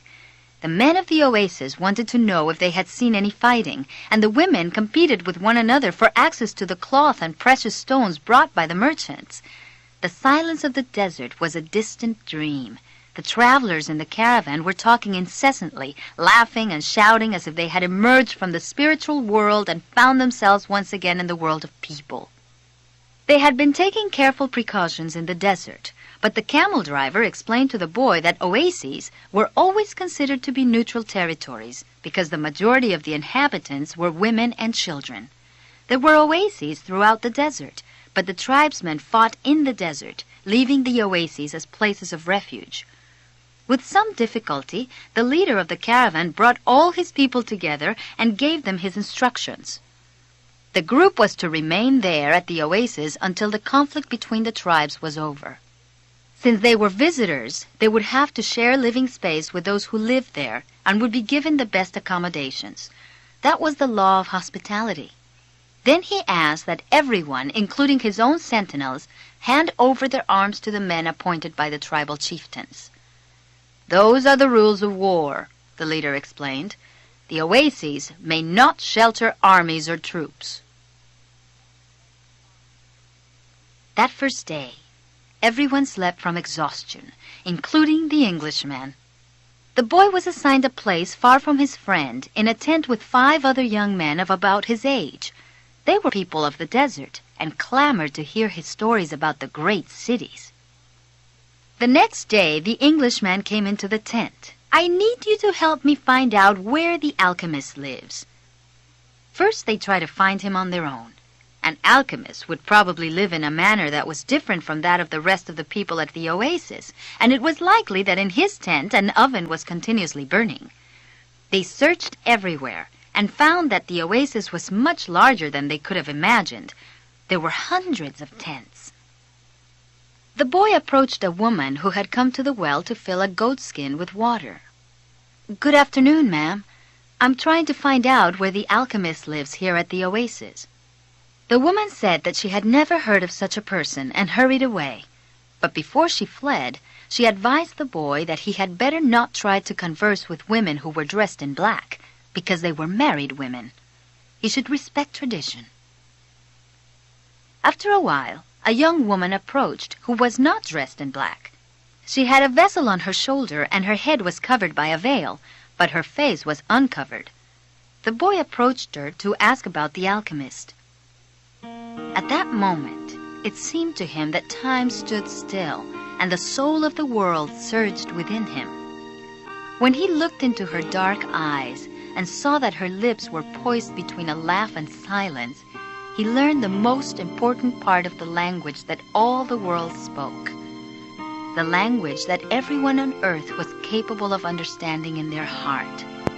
It was love, something older than humanity, more ancient than the desert, something that exerted the same force whenever 2 pairs of eyes met as had theirs here at the well. She smiled, and that was certainly an omen, the omen he had been awaiting, without even knowing he was, for all his life. What the boy felt at that moment was that he was in the presence of the only woman in his life, and that with no need for words, she recognized the same thing. He was more certain of it than of anything in the world. He had been told by his parents and grandparents that he must fall in love and really know a person before becoming committed. But maybe people who felt that way had never learned the universal language. Because when you know that language, it's easy to understand that someone in the world awaits you, whether it's in the middle of the desert or in some great city. And when 2 such people encounter each other and their eyes meet, the past and the future become unimportant. There is only that moment and the incredible certainty that everything under the sun has been written by one hand only. Maktuba, thought the boy. The Englishman shook the boy. "Come on, ask her." The boy stepped closer to the girl, and when she smiled, he did the same. "What's your name?" he asked. "Fatma," the girl said, averting her eyes. "That's what some women in my country are called." "It's the name of the Prophet's daughter," Fatma said. "The invaders carried the name everywhere." The beautiful girl spoke of the invaders with pride. The Englishman prodded him, and the boy asked her about the man who cured people's illnesses. "That's the man who knows all the secrets of the world," she said. "He communicates with the genies of the desert."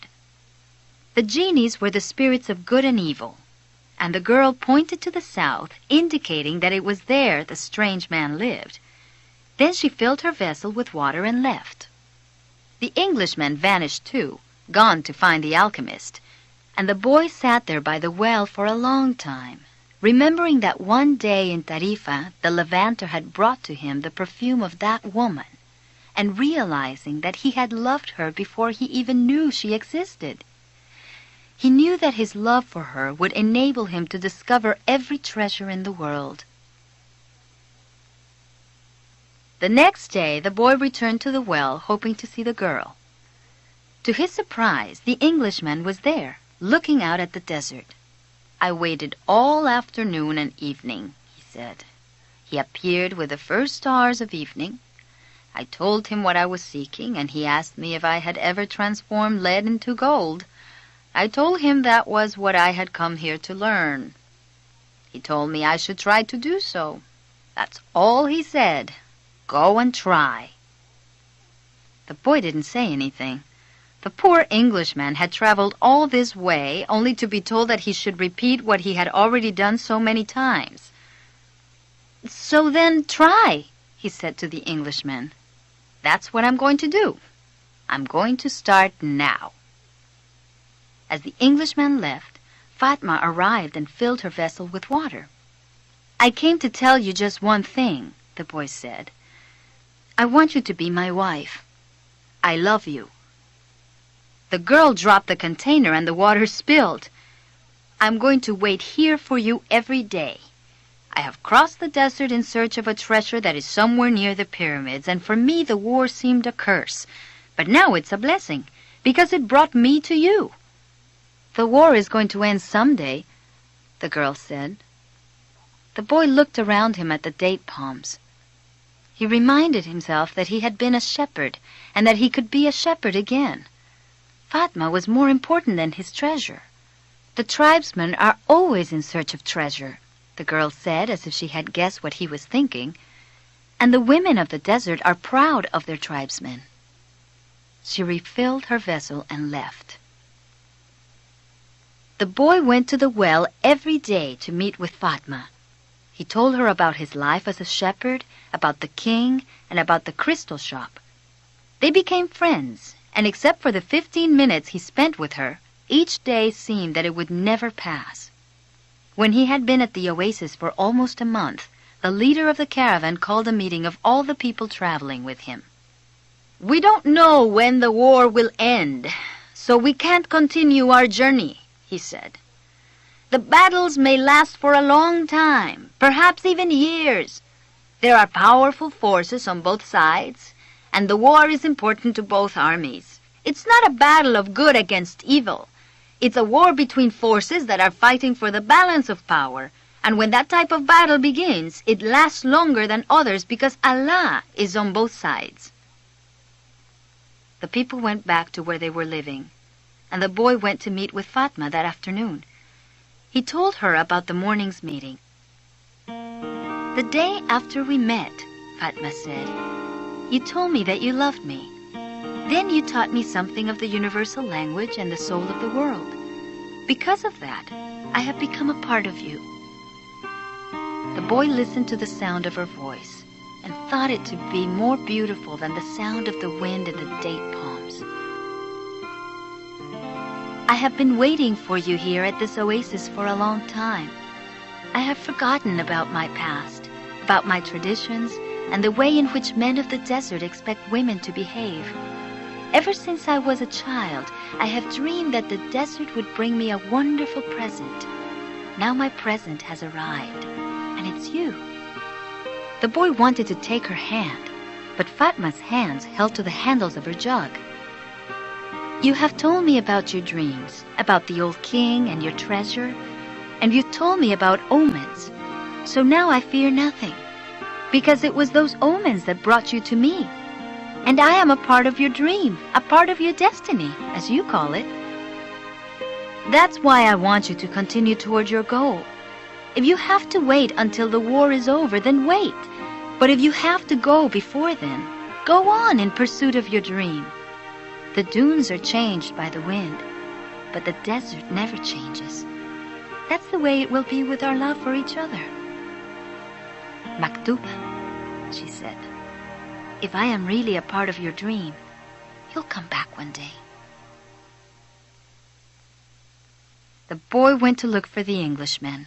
He wanted to tell him about Fatma. He was surprised when he saw that the Englishman had built himself a furnace outside his tent. It was a strange furnace, fueled by firewood with a transparent flask heating on the top. As the Englishman stared out at the desert, his eyes seemed brighter than they had when he was reading his books. "This is the first phase of the job," he said. "I have to separate out the sulfur. To do that successfully, I must have no fear of failure. It was my fear of failure that first kept me from attempting the master work." He continued to feed the fire, and the boy stayed on until the desert turned pink in the setting sun.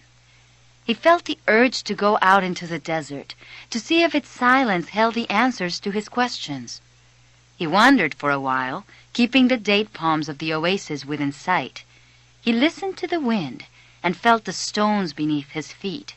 He sat on a stone and allowed himself to become hypnotized by the horizon. He tried to deal with the concept of love as distinct from possession and couldn't separate them. But Fatma was a woman of the desert, and if anything could help him to understand, it was the desert. As he sat there thinking, he sensed movement above him. Looking up, he saw a pair of hawks flying high in the sky. He watched the hawks as they drifted on the wind. Although their flight appeared to have no pattern, it made a certain kind of sense to the boy. It was just that he couldn't grasp what it meant. He felt sleepy.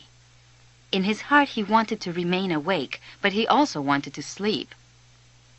"I'm learning the language of the world, and everything in the world is beginning to make sense to me. Even the flight of the hawks," he said to himself. And in that mood, he was grateful to be in love. When you are in love, things make even more sense, he thought. Suddenly, one of the hawks made a flashing dive through the sky, attacking the other. As it did so, a sudden, fleeting image came to the boy. An army, with its swords at the ready, riding into the oasis. The vision vanished immediately, but it had shaken him. He had heard people speak of mirages, and he had already seen some himself. They were desires that, because of their intensity, materialized over the sands of the desert. But he certainly didn't desire that an army invade the oasis. He wanted to forget about the vision and return to his meditation. He tried again to concentrate on the pink shades of the desert and its stones. But there was something in his heart that wouldn't allow him to do so. "Always heed the omens," the old king had said. The boy recalled what he had seen in the vision and sensed that it was actually going to occur. He rose and made his way back toward the palm trees. Once again, he perceived the many languages in the things about him. This time, the desert was safe, and it was the oasis that had become dangerous. The camel driver was seated at the base of a palm tree, observing the sunset. He saw the boy appear from the other side of the dunes. "An army is coming," the boy said. "I had a vision." "The desert fills men's hearts with visions," the camel driver said. But the boy told him about the hawks, that he had been watching their flight and had suddenly felt himself to have plunged to the soul of the world. The camel driver understood what the boy was saying. He knew that any given thing on the face of the earth could reveal the history of all things. One could open a book to any page or look at a person's hand. One could turn a card or watch the flight of the birds. Whatever the thing observed, one could find a connection with his experience of the moment. Actually, it wasn't that those things in themselves revealed anything at all. It was just that people, looking at what was occurring around them, could find a means of penetrating to the soul of the world.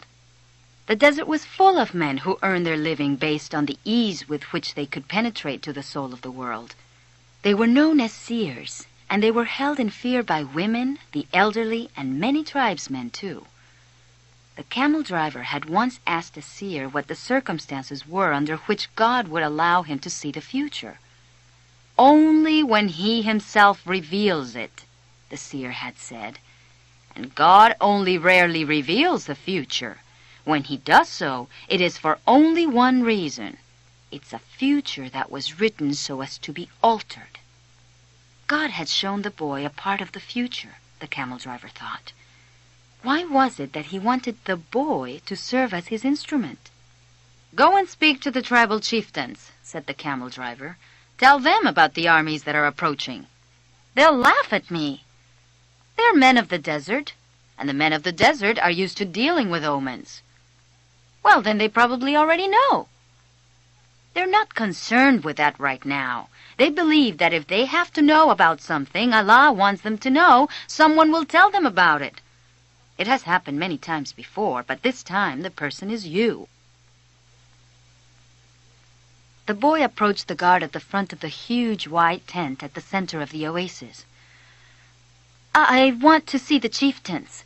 I've brought omens from the desert." Without responding, the guard entered the tent, where he remained for some time. When he emerged, it was with a young Arab dressed in white and gold. The boy told the younger man what he had seen, and the man asked him to wait there. He disappeared into the tent. Night fell, and an assortment of fighting men and merchants entered and exited the tent. One by one, the campfires were extinguished, and the oasis fell as quiet as the desert. Only the lights in the great tent remained. Finally, after hours of waiting, the guard bade the boy enter. The boy was astonished by what he saw inside. Never could he have imagined that there, in the middle of the desert, there existed a tent like this one. The ground was covered with the most beautiful carpets he had ever walked upon, and from the top of the structure hung lamps of hand-wrought gold, each with a lighted candle. The tribal chieftains were seated at the back of the tent in a semicircle, resting upon richly embroidered silk cushions. Servants came and went with silver trays laden with spices and tea. Other servants maintained the fires in the hookahs. The atmosphere was suffused with a sweet scent of smoke. There were 8 chieftains, but the boy could see immediately which of them was the most important. An Arab dressed in white and gold, seated at the center of the semicircle. At his side was the young Arab the boy had spoken with earlier. "Who is this stranger who speaks of omens?" asked one of the chieftains, eyeing the boy. "It is I," the boy answered, and he told what he had seen. "Why would the desert reveal such things to a stranger when it knows that we have been here for generations?" said another of the chieftains. "Because my eyes are not yet accustomed to the desert," the boy said. "I can see things that eyes habituated to the desert might not see.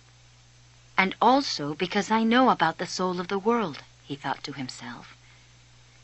"The oasis is neutral ground. No one attacks an oasis," said a third chieftain. "I can only tell you what I saw. If you don't want to believe me, you don't have to do anything about it." The men fell into an animated discussion. They spoke in an Arabic dialect that the boy didn't understand. A few minutes later, when the discussion was over, the elder at the center turned to the boy and said, "We always observe the tradition. The tradition teaches men how to cross the desert and how their children should marry. The tradition says that an oasis is neutral territory because both sides have oases and so both are vulnerable." No one said a word as the old man continued. "But the tradition also says that we should believe the messages of the desert. Everything we know was taught to us by the desert." The old man gave a signal and everyone stood. The meeting was over. The hookahs were extinguished and the guards stood at attention. The boy made ready to leave, but the old man spoke again. "Tomorrow we are going to break the agreement that says that no one at the oasis may carry arms. Throughout the entire day we will be on the lookout for our enemies.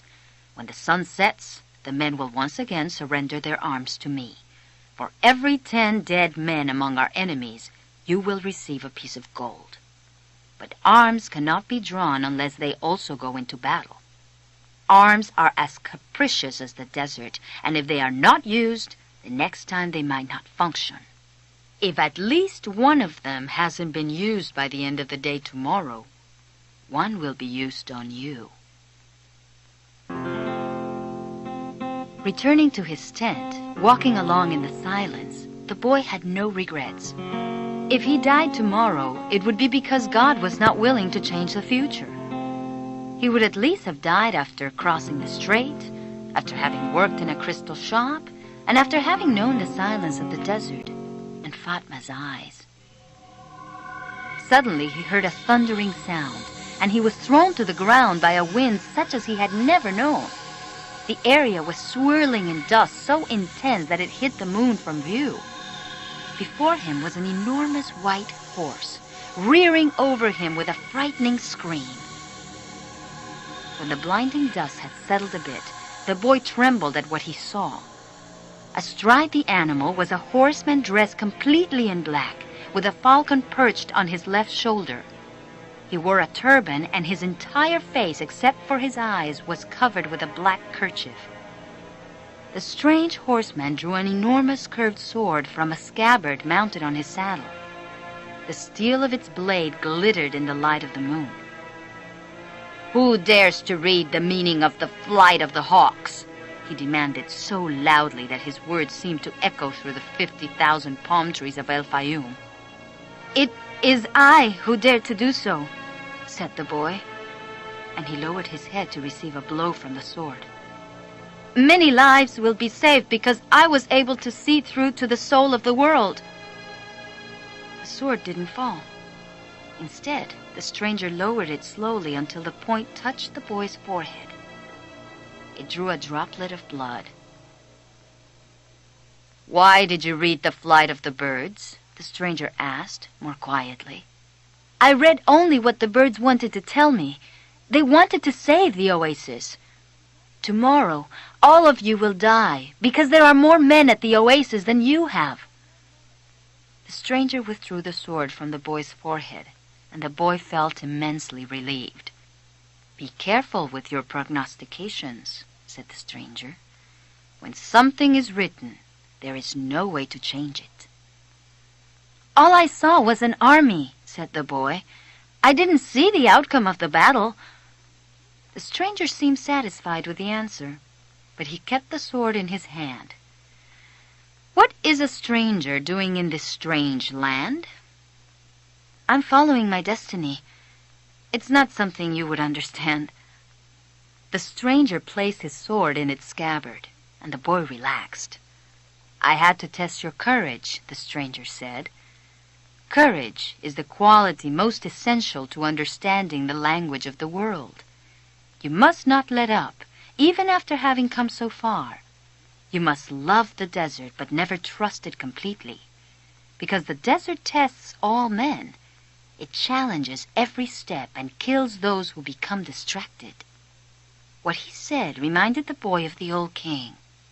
"If the warriors come here and your head is still on your shoulders at sunset, come and find me," said the stranger. The same hand that had brandished the sword now held a whip. The horse reared again, raising a cloud of dust. "Where do you live?" shouted the boy as the horseman rode away. The hand with the whip pointed to the south. The boy had met the alchemist. Next morning, there were 2,000 armed men scattered throughout the palm trees at El Fayoum. Before the sun had reached its high point, 500 tribesmen appeared on the horizon. The mounted troops entered the oasis from the north. It appeared to be a peaceful expedition, but they all carried arms hidden in their robes. When they reached the white tent at the center of El Fayoum, they withdrew their scimitars and rifles, and they attacked an empty tent. The men of the oasis surrounded the horsemen from the desert, and within half an hour, all but one of the intruders were dead. The tribesman spared was the commander of the battalion. That afternoon, he was brought before the tribal chieftains, who asked him why he had violated the tradition. The commander said that his men had been starving and thirsty, exhausted from many days of battle, and had decided to take the oasis so as to be able to return to the war. The tribal chieftain said that he felt sorry for the tribesmen, but that the tradition was sacred. He condemned the commander to death without honor. Rather than being killed by a blade or a bullet, he was hanged from a dead palm tree where his body twisted in the desert wind. The tribal chieftain called for the boy and presented him with 50 pieces of gold. He asked the boy to become the counselor of the oasis. When the sun had set and the first stars made their appearance, the boy started to walk to the south. He eventually sighted a single tent, and a group of Arabs passing by told the boy that it was a place inhabited by genies. But the boy sat down and waited. Not until the moon was high did the alchemist ride into view.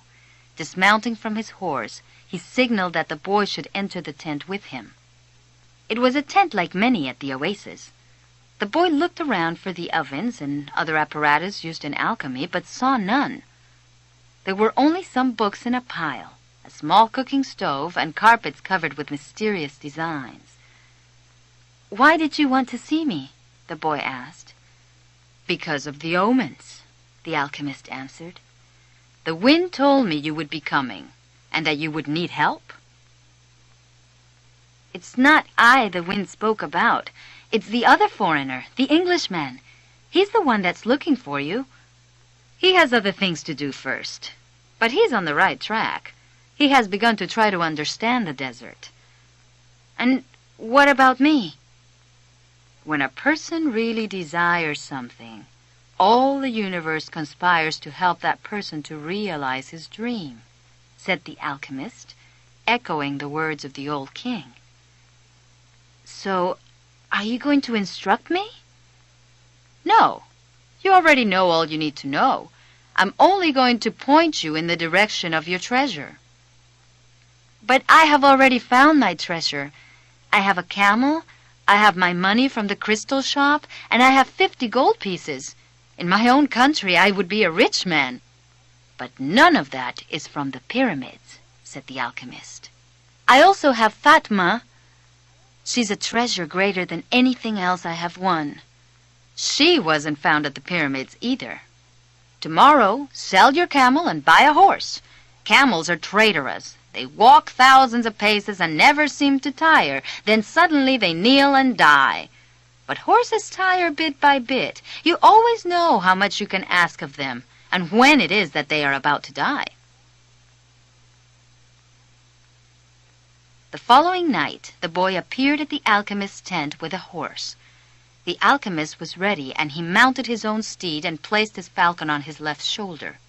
He said to the boy, "Show me where there is life out in the desert. Only those who can see such signs of life are able to find treasure." They began to ride out over the sands, with the moon lighting the way. They reached the rocky place where the boy had seen the hawks in the sky, but now there was only silence and wind. "I don't know how to find life in the desert," the boy said. "I know that there is life here, but I don't know where to look." "Life attracts life," the alchemist answered. And then the boy understood. He loosened the reins on his horse, who galloped forward over the rocks and sand. The alchemist followed as the boy's horse ran for almost half an hour. Suddenly, for no apparent reason, the boy's horse began to slow. "There's life here," the boy said to the alchemist. "I don't know the language of the desert, but my horse knows the language of life." They dismounted, and the alchemist said nothing. Advancing slowly, they searched among the stones. The alchemist stopped abruptly and bent to the ground. There was a hole there among the stones. The alchemist put his hand into the hole, and then his entire arm up to his shoulder. Then, with a motion that startled the boy, he withdrew his arm and leaped to his feet. In his hand he grasped a snake by the tail. The snake fought frantically, making hissing sounds that shattered the silence of the desert. It was a cobra, whose venom could kill a person in minutes. The boy watched as the alchemist went to his horse and withdrew a scimitar. With its blade, he drew a circle in the sand, and then he placed the snake within it. The serpent relaxed immediately. "He won't leave the circle," said the alchemist. "You found life in the desert, the omen that I needed." "Why was that so important?" "Because the pyramids are surrounded by the desert. I'm going to guide you across the desert myself." "I want to stay at the oasis," the boy said. "I found Fatma, and as far as I'm concerned, she's worth more than treasure." "Fatma is a woman of the desert," said the alchemist. "She knows that men have to go away in order to return, and she already has her treasure. It's you. Now she expects that you will find what it is you're looking for." "Well, what if I decide to stay?" "Let me tell you what will happen. You'll be the counselor of the oasis. You have enough gold to buy many sheep and many camels. You'll marry Fatma, and you'll both be happy for a year. Sometime during the second year, you'll remember about the treasure. The omens will begin insistently to speak of it, and you'll try to ignore them. During the third year, the omens will continue to speak of your treasure and your destiny. You'll walk around night after night at the oasis, and Fatma will be unhappy because she'll feel it was she who interrupted your quest. Sometime during the fourth year, the omens will abandon you because you've stopped listening to them. The tribal chieftains will see that, and you'll be dismissed from your position as counselor. But by then, you'll be a rich merchant with many camels and a great deal of merchandise. You'll spend the rest of your days knowing that you didn't pursue your destiny and that now it's too late. You must understand that love never keeps a man from pursuing his destiny. If he abandons that pursuit, it's because it wasn't true love, the love that speaks the language of the world. The alchemist erased the circle in the sand, and the snake slithered away among the rocks. "I'm going with you," the boy said, and he immediately felt peace in his heart. The boy spent a sleepless night. 2 hours before dawn, he awoke one of the boys who slept in his tent and asked him to show him where Fatma lived. They went to her tent, and the boy gave his friend enough gold to buy a sheep. Then he asked his friend to go into the tent where Fatma was sleeping and to awaken her and tell her that he was waiting outside. The young Arab did as he was asked and was given enough gold to buy yet another sheep. "Now leave us alone," said the boy to the young Arab. Fatma appeared at the entrance to the tent. The two walked out among the palms. The boy knew that it was a violation of the tradition, but that didn't matter to him now. "I'm going away," he said, "and I want you to know that I'm coming back. I love you because—" "Don't say anything," Fatma interrupted. "One is loved because one is loved. No reason is needed for loving." But the boy continued, "I had a dream and I met with a king. I sold crystal and crossed the desert. And because the tribes declared war, I sought the alchemist. So I love you because the entire universe conspired to help me find you." The two embraced. It was the first time either had touched the other. "I'll be back," the boy said. "Before this, I always looked to the desert with longing," said Fatma. "Now it will be with hope. My father went away one day, but he returned to my mother, and he has always come back since then." They said nothing else. They walked a bit farther among the palms, and then the boy left her at the entrance to her tent. "I'll return, just as your father came back to your mother," he said. He saw that Fatma's eyes were filled with tears. "You're crying." "I'm a woman of the desert," she said, averting her face. "But above all, I'm a woman." From that day on, Fatma would look to the desert every day and would try to guess which star the boy was following in search of his treasure. She would have to send her kisses on the wind, hoping that the wind would touch the boy's face and would tell him that she was alive, that she was waiting for him. A woman awaiting a courageous man in search of his treasure.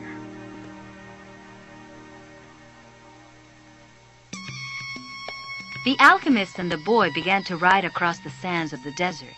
The alchemist rode in front with the falcon on his shoulder. The bird knew the language of the desert well, and whenever they stopped, he flew off in search of game. On the first day, he returned with a rabbit, and on the second, with 2 birds. At night, they spread their sleeping gear and kept their fires hidden. The desert nights were cold and were becoming darker and darker as the phases of the moon passed. They went on for a week, speaking only of the precautions they needed to follow in order to avoid the battles between the tribes. The war continued, and at times the wind carried the sweet, sickly smell of blood. Battles had been fought nearby, and the wind reminded the boy that there was the language of omens, always ready to show him what his eyes had failed to observe. On the 7th day, the alchemist decided to make camp earlier than usual. The falcon flew off to find game, and the alchemist offered his water container to the boy. "You are almost at the end of your journey," said the alchemist. "I congratulate you for having pursued your destiny." "And you've told me nothing along the way," said the boy. "I thought you were going to teach me some of the things you know." "There is only one way to learn," the alchemist answered. "It's through action. Everything you need to know you have learned through your journey. You need to learn only one thing more." "Why are you called the alchemist?" the boy asked. "Because that's what I am." "And what went wrong when other alchemists tried to make gold and were unable to do so?" "They were looking only for gold," his companion answered. "They were seeking the treasure of their destiny without wanting actually to live out that destiny." "What is it that I still need to know?" the boy asked. "Listen to your heart. It knows all things because it came from the soul of the world, and it will one day return there."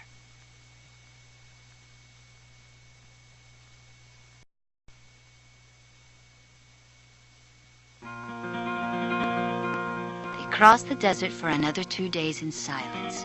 The alchemists had become much more cautious because they were approaching the area where the most violent battles were being waged. As they moved along, the boy tried to listen to his heart. It was not easy to do. In earlier times, his heart had always been ready to tell its story, but lately that wasn't true. There had been times when his heart spent hours telling of its sadness, and at other times it became so emotional over the desert sunrise that the boy had to hide his tears. His heart beat fastest when it spoke to the boy of treasure, and more slowly when the boy stared entranced at the endless horizons of the desert. But his heart was never quiet, even when the boy and the alchemist had fallen into silence. "Why do we have to listen to our hearts?" the boy asked when they had made camp that day. "Because wherever your heart is, that is where you'll find your treasure." "But my heart is agitated," the boy said. "It has its dreams, it gets emotional, and it becomes passionate over a woman of the desert. It asks things of me, and it keeps me from sleeping many nights when I'm thinking about her." "Well, that's good. Your heart is alive. Keep listening to what it has to say." During the next 3 days, the 2 travelers passed by a number of armed tribesmen and saw others on the horizon. The boy's heart began to speak of fear. It told him stories it had heard from the soul of the world, stories of men who sought to find their treasure and never succeeded. Sometimes it frightened the boy with the idea that he might not find his treasure, or that he might die there in the desert. At other times, it told the boy that it was satisfied. It had found love and riches. "My heart is a traitor," the boy said to the alchemist when they had paused to rest the horses. "It doesn't want me to go on." "That makes sense," the alchemist answered. "Naturally, it's afraid that in pursuing your dream you might lose everything you've won." "Well, then why should I listen to my heart?" "Because you will never again be able to keep it quiet. Even if you pretend not to have heard what it tells you, it will always be there inside you, repeating to you what you're thinking about life and about the world." The boy continued to listen to his heart as they crossed the desert. He came to understand its dodges and tricks and to accept it as it was. He lost his fear and forgot about his need to go back to the oasis, because one afternoon his heart told him that it was happy. "Even though I complain sometimes," it said, "it's because I'm the heart of a person, and people's hearts are that way. People are afraid to pursue their most important dreams because they feel that they don't deserve them or that they'll be unable to achieve them. We, their hearts, become fearful just thinking of loved ones who go away forever, or of moments that could have been good but weren't, or of treasures that might have been found but were forever hidden in the sands. Because when these things happen, we suffer terribly." "My heart is afraid that it will have to suffer," the boy told the alchemist one night as they looked up at the moonless sky. "Tell your heart that the fear of suffering is worse than the suffering itself, and that no heart has ever suffered when it goes in search of its dreams, because every second of the search is a second's encounter with God and with eternity." "Every second of the search is an encounter with God," the boy told his heart. "When I have been truly searching for my treasure, every day has been luminous, because I've known that every hour was part of the dream that I should find it. When I have been truly searching for my treasure, I've discovered things along the way that I never would have seen had I not had the courage to try things that seemed impossible for a shepherd to achieve." So his heart was quiet for an entire afternoon. That night, the boy slept deeply, and when he awoke, his heart began to tell him things that came from the soul of the world. It said that all people who were happy have God within them, and that happiness could be found in a grain of sand from the desert, because a grain of sand is a moment of creation, and the universe has taken millions of years to create it. "Everyone on earth has a treasure that awaits him," his heart said. "We, the people's hearts, seldom say much about those treasures, because people no longer want to go in search of them. We speak of them only to children. Later, we simply let life proceed in its own direction, toward its own fate. But unfortunately, very few follow the path laid out for them, the path to their destinies and to happiness. Most people see the world as a threatening place, and because they do, the world turns out indeed to be a threatening place. So we, their hearts, speak more and more softly. We never stop speaking out, but we begin to hope that our words won't be heard. We don't want people to suffer because they don't follow their hearts." "Why don't people's hearts tell them to continue to follow their dreams?" the boy asked the alchemist. "Because that's what makes a heart suffer most, and hearts don't like to suffer." From then on, the boy understood his heart. He asked it, please, never to stop speaking to him. He asked that when he wandered far from his dreams, his heart press him and sound the alarm. The boy swore that every time he heard the alarm, he would heed its message. That night, he told all of this to the alchemist, and the alchemist understood that the boy's heart had returned to the soul of the world. "So what should I do now?" the boy asked. "Continue in the direction of the pyramids," said the alchemist, "and continue to pay heed to the omens. Your heart is still capable of showing you where the treasure is." "Is that the one thing I still needed to know?" "No," the alchemist answered. "What you still need to know is this. Before a dream is realized, the soul of the world tests everything that was learned along the way. It does this not because it is evil, but so that we can, in addition to realizing our dreams, master the lessons we've learned as we've moved toward that dream. That's the point at which most people give up. It's the point at which, as we say in the language of the desert, one dies of thirst just when the palm trees have appeared on the horizon. Every search begins with beginner's luck, and every search ends with the victors being severely tested." The boy remembered an old proverb from his country. It said that the darkest hour of the night came just before the dawn. On the following day, the first clear sign of danger appeared. 3 armed tribesmen approached and asked what the boy and the alchemist were doing there. "I'm hunting with my falcon," the alchemist answered. "We're going to have to search you to see whether you're armed," one of the tribesmen said. The alchemist dismounted slowly, and the boy did the same. "Why are you carrying money?" asked the tribesman when he had searched the boy's bag. "I need it to get to the pyramids," the boy said. The tribesman who was searching the alchemist's belongings found a small crystal flask filled with a liquid and a yellow glass egg that was slightly larger than a chicken's egg. "What are these things?" he asked. "That's the philosopher's stone and the elixir of life. It's the masterwork of the alchemists. Whoever swallows that elixir will never be sick again, and a fragment from that stone turns any metal into gold." The Arabs laughed at him, and the alchemist laughed along. They thought his answer was amusing, and they allowed the boy and the alchemist to proceed with all of their belongings. "Are you crazy?" the boy asked the alchemist when they had moved on. "What did you do that for?"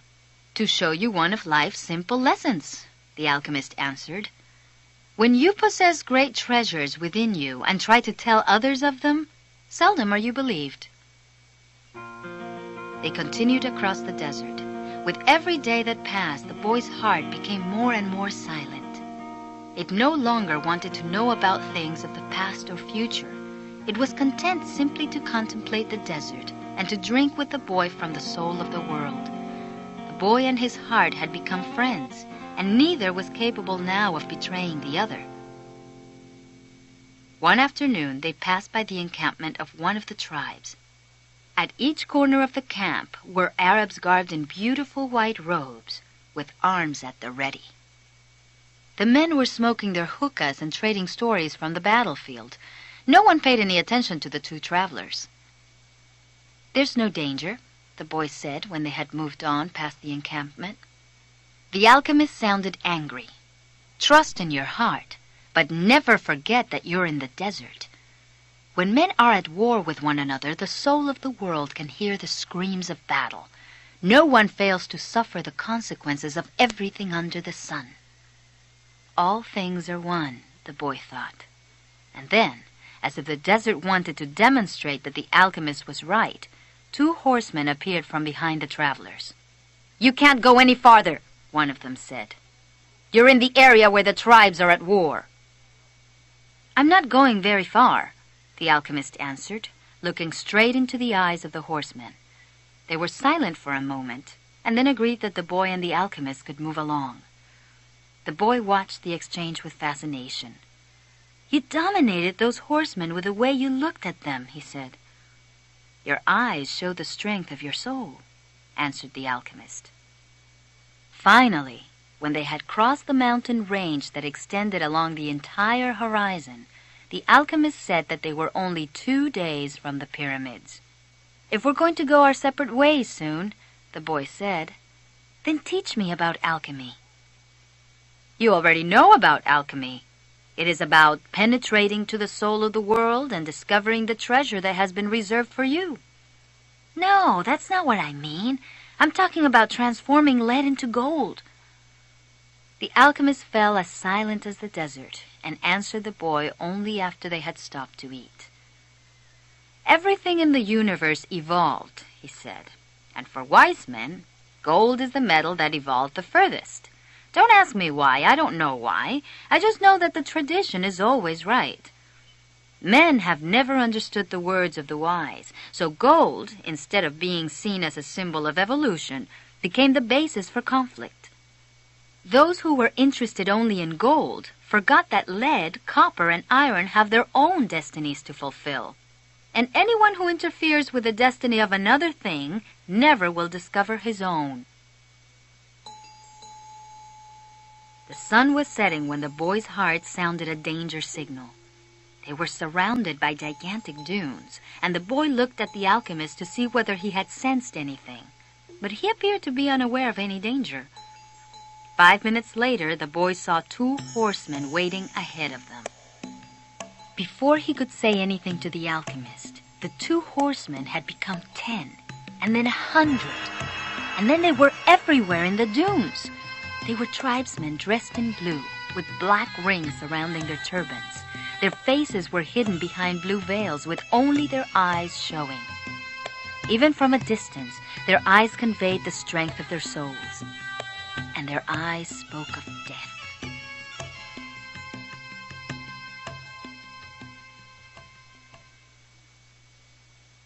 The two were taken to a nearby military camp. A soldier shoved the boy and the alchemist into a tent where the chief was holding a meeting with his staff. "These are the spies," said one of the men. "We're just travelers," the alchemist answered. "You were seen at the enemy camp 3 days ago, and you were talking with one of the troops there." "I'm just a man who wanders the desert and knows the stars," said the alchemist. "I have no information about troops or about the movement of the tribes. I was simply acting as a guide for my friend here." "Who is your friend?" the chief asked. "An alchemist," said the alchemist.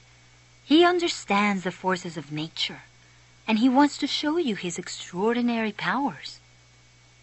The boy listened quietly and fearfully. "What is a foreigner doing here?" asked another of the men. "He has brought money to give to your tribe," said the alchemist before the boy could say a word, and seizing the boy's bag, the alchemist gave the gold coins to the chief.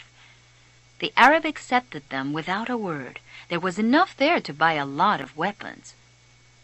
"What is an alchemist?" he asked finally. "It's a man who understands nature and the world. If he wanted to, he could destroy this camp just with the force of the wind." The men laughed. They were used to the ravages of war and knew that the wind could not deliver them a fatal blow. Yet each felt his heart beat a bit faster. They were men of the desert, and they were fearful of sorcerers. "I want to see him do it," said the chief. "He needs 3 days," answered the alchemist. "He is going to transform himself into the wind just to demonstrate his powers. If he can't do so, we humbly offer you our lives for the honor of your tribe." "Ha! You can't offer me something that is already mine," the chief said arrogantly. But he granted the travelers 3 days. The boy was shaking with fear, but the alchemist helped him out of the tent. "Don't let them see that you're afraid," the alchemist said. "They are brave men, and they despise cowards." But the boy couldn't even speak. He was able to do so only after they had walked through the center of the camp. There was no need to imprison them. The Arabs simply confiscated their horses. So once again, the world had demonstrated its many languages. The desert only moments ago had been endless and free, and now it was an impenetrable wall. "You gave them everything I had," the boy said. "Everything I've saved in my entire life." "Well, what good would it be to you if you had to die?" the alchemist answered. "Your money saved us for 3 days. It's not often that money saves a person's life." The first day passed. There was a major battle nearby, and a number of wounded were brought back to the camp. The dead soldiers were replaced by others, and life went on. Death doesn't change anything, the boy thought. At the end of the day, he went looking for the alchemist, who had taken his falcon out into the desert. "I have no idea how to turn myself into the wind," the boy said. "Well, you'll have to learn. Your life depends on it." "But what if I can't?" "Then you'll die in the midst of trying to realize your destiny. That's a lot better than dying like millions of other people who never even knew what their destinies were." "But don't worry," the alchemist continued. "Usually the threat of death makes people a lot more aware of their lives." On the second day, the boy climbed to the top of a cliff near the camp. The sentinels allowed him to go. They had already heard about the sorcerer who could turn himself into the wind, and they didn't want to go near him. In any case, the desert was impassable. He spent the entire afternoon of the second day looking out over the desert and listening to his heart. The boy knew the desert sensed his fear. They both spoke the same language. On the third day, the chief met with his officers. He called the alchemist to the meeting and said, "Let's go see the boy who turns himself into the wind." "Let's," the alchemist answered. The boy took them to the cliff where he had been on the previous day. He told them all to be seated. "It's going to take a while," the boy said. "We're in no hurry," the chief answered. "We are men of the desert." The boy looked out at the horizon. There were mountains in the distance, and there were dunes, rocks, and plants that insisted on living where survival seemed impossible. "What do you want here today?" the desert asked him. "Didn't you spend enough time looking at me yesterday?" "Somewhere you are holding the person I love," the boy said. "So when I look out over your sands, I am also looking at her. I want to return to her, and I need your help so that I can turn myself into the wind." "What is love?" the desert asked. "Love is the falcon's flight over your sands, because for him you are a green field from which he always returns with game. He knows your rocks, your dunes, and your mountains, and you are generous to him." "The falcon's beak carries bits of me myself," the desert said. "For years I care for his game, feeding it with the little water that I have, and then I show him where the game is. And one day, as I enjoy the fact that his game thrives on my surface, the falcon dives out of the sky and takes away what I've created." "But that's why you created the game in the first place," the boy answered, "to nourish the falcon, and the falcon then nourishes man. And eventually man will nourish your sands, where the game will once again flourish. That's how the world goes." "So is that what love is?" "Yes, that's what love is. It's what makes the game become the falcon become man, and man, in his turn, the desert. It's what turns lead into gold and makes the gold return to the earth." "I don't understand what you're talking about," the desert said. "But you can at least understand that somewhere in your sands there is a woman waiting for me, and that's why I have to turn myself into the wind." The desert didn't answer him for a few moments. Then it told him, "I'll give you my sands to help the wind to blow, but alone I can't do anything. You have to ask for help from the wind." The breeze began to blow. The tribesmen watched the boy from a distance, talking among themselves in a language that the boy couldn't understand. The alchemist smiled. The wind approached the boy and touched his face.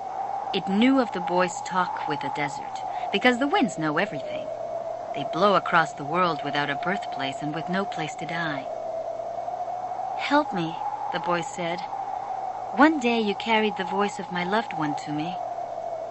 "Who taught you to speak the language of the desert and the wind?" "My heart," the boy answered. "I have inside me the winds, the deserts, the oceans, the stars, and everything created in the universe. We were all made by the same hand, and we have the same soul. I want to be like you, able to reach every corner of the world, cross the seas, blow away the sands that cover my treasure, and carry the voice of the woman I love." "People can't turn themselves into the wind said.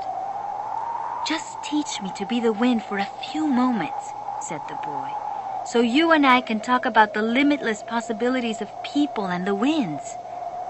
The wind's curiosity was aroused, something that had never happened before. It wanted to talk about these things, but it didn't know how to turn a man into the wind. And look how many things the wind already knew how to do. It created deserts, sank ships, felled entire forests, and blew through cities filled with music and strange noises. It felt that it had no limits, yet here was a boy saying that there were other things the wind should be able to do. "This is what we call love," the boy said, seeing that the wind was close to granting what he requested. "When you are loved, you can do anything in creation. When you are loved, there's no need at all to understand what's happening, because everything happens within you. And even men can turn themselves into the wind, as long as the wind helps, of course. The wind was a proud being, and it was becoming irritated with what the boy was saying. It commenced to blow harder, raising the desert sands. But finally it had to recognize that even making its way around the world, it didn't know how to turn a man into the wind. And it knew nothing about love. In my travels around the world, I've often seen people speaking of love and looking toward the heavens, the wind said, furious at having to acknowledge its own limitations. Maybe it's better to ask heaven.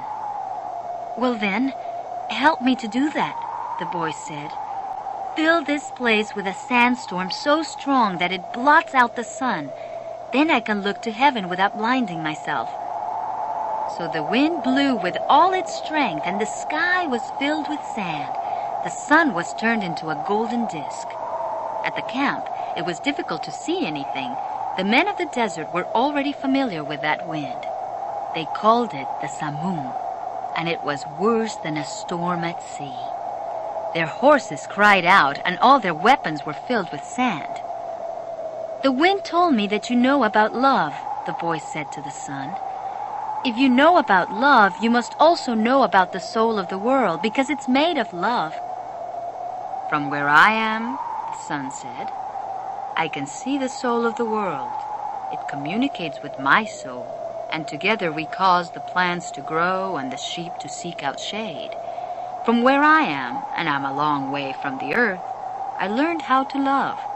I know that if I came even a little bit closer to the earth, everything there would die, and the soul of the world would no longer exist.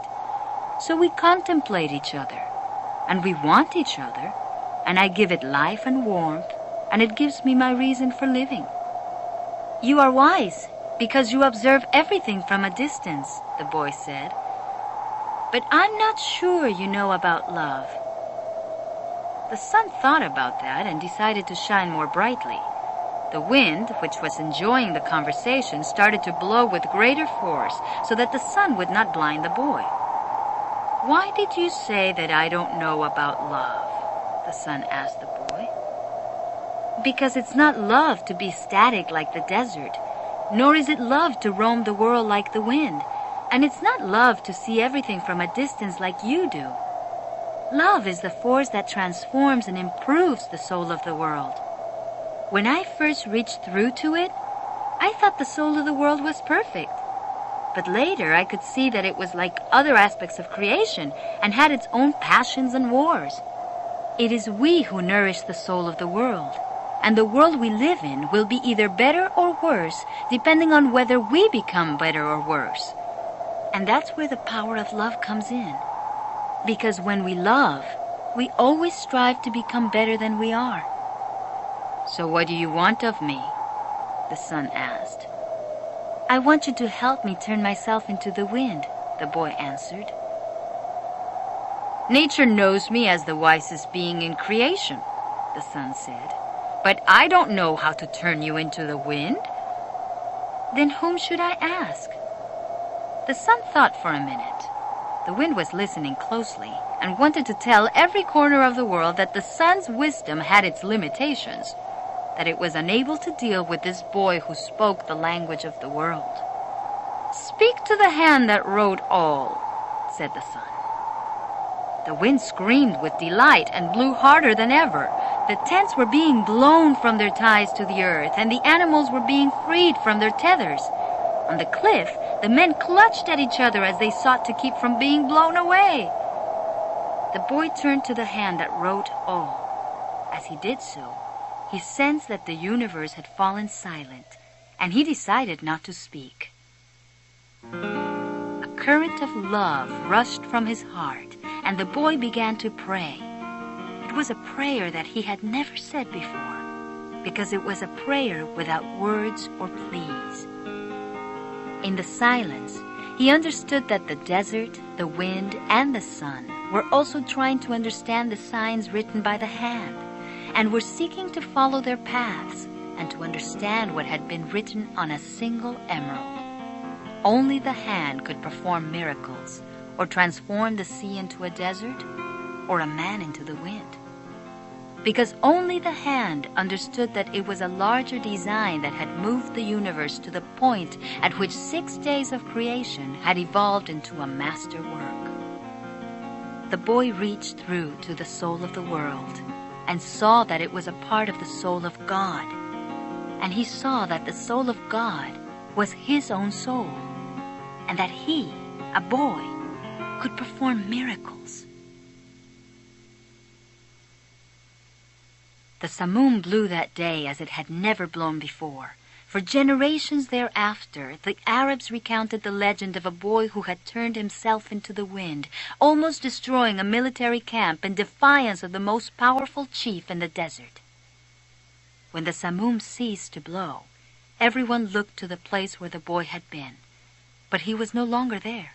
He was standing next to a sand-covered sentinel on the far side of the camp. The men were terrified at his sorcery, but there were 2 people who were smiling: the alchemist, because he had found his perfect disciple, and the chief, because that disciple had understood the glory of God. The following day, the general bade the boy and the alchemist farewell, and provided them with an escort party to accompany them as far as they chose. They rode for the entire day. Toward the end of the afternoon, they came upon a Coptic monastery. The alchemist dismounted and told the escorts they could return to the camp. "From here on, you will be alone," the alchemist said to the boy. "You're only 3 hours from the pyramids." "Thank you," said the boy. "You taught me the language of the world." "I only invoke what you already knew." The alchemist knocked on the gate of the monastery. A monk dressed in black came to the gates. They spoke for a few minutes in the Coptic tongue, and the alchemist bade the boy enter.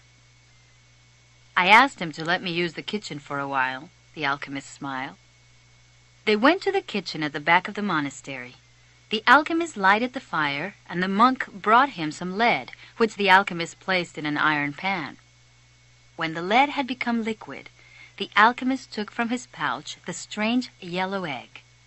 He scraped from it a sliver as thin as a hair, wrapped it in wax, and added it to the pan in which the lead had melted.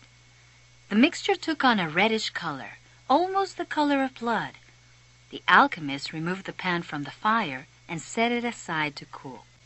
As he did so, he talked with the monk about the tribal wars.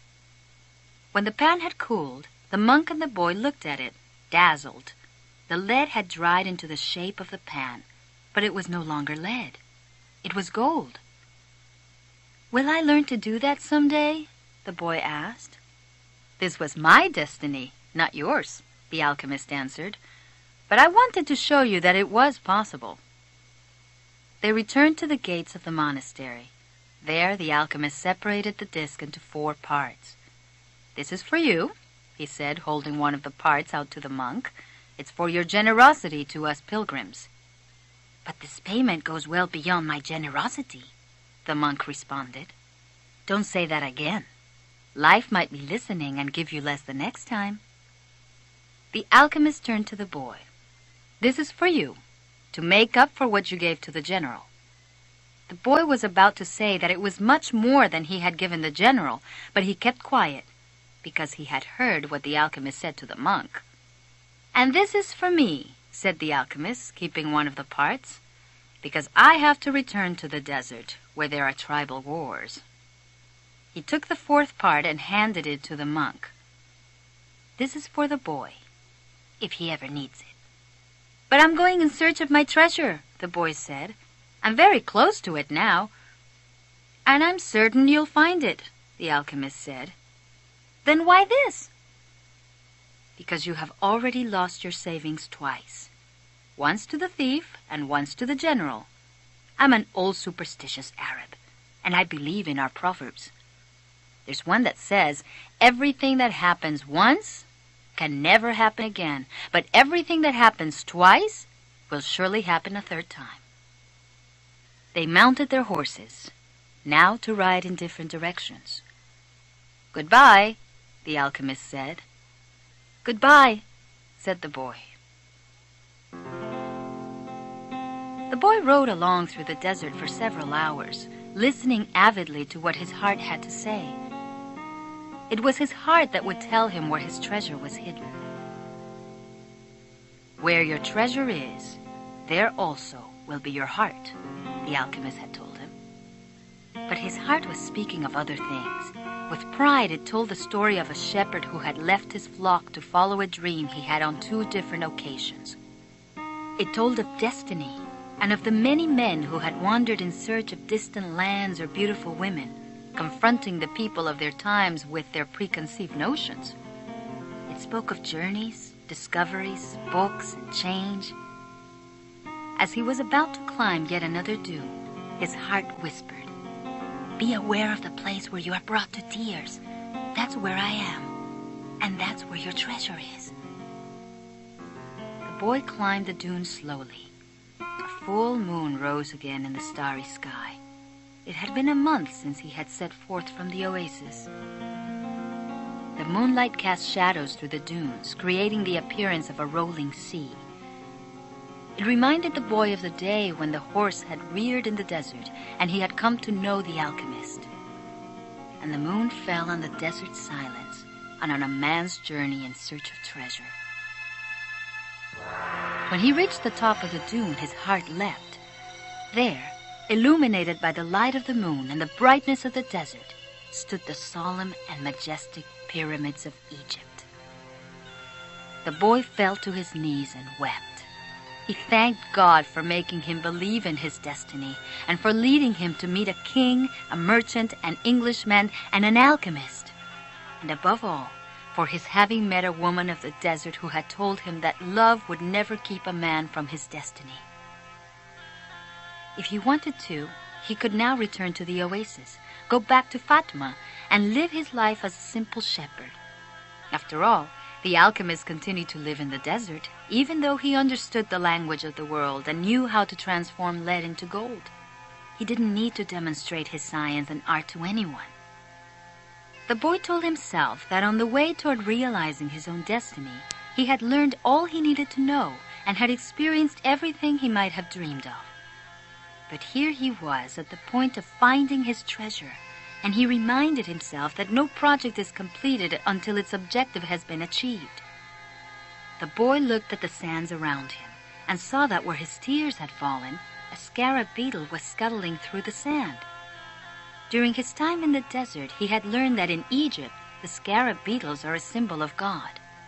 Another omen! The boy began to dig into the dune.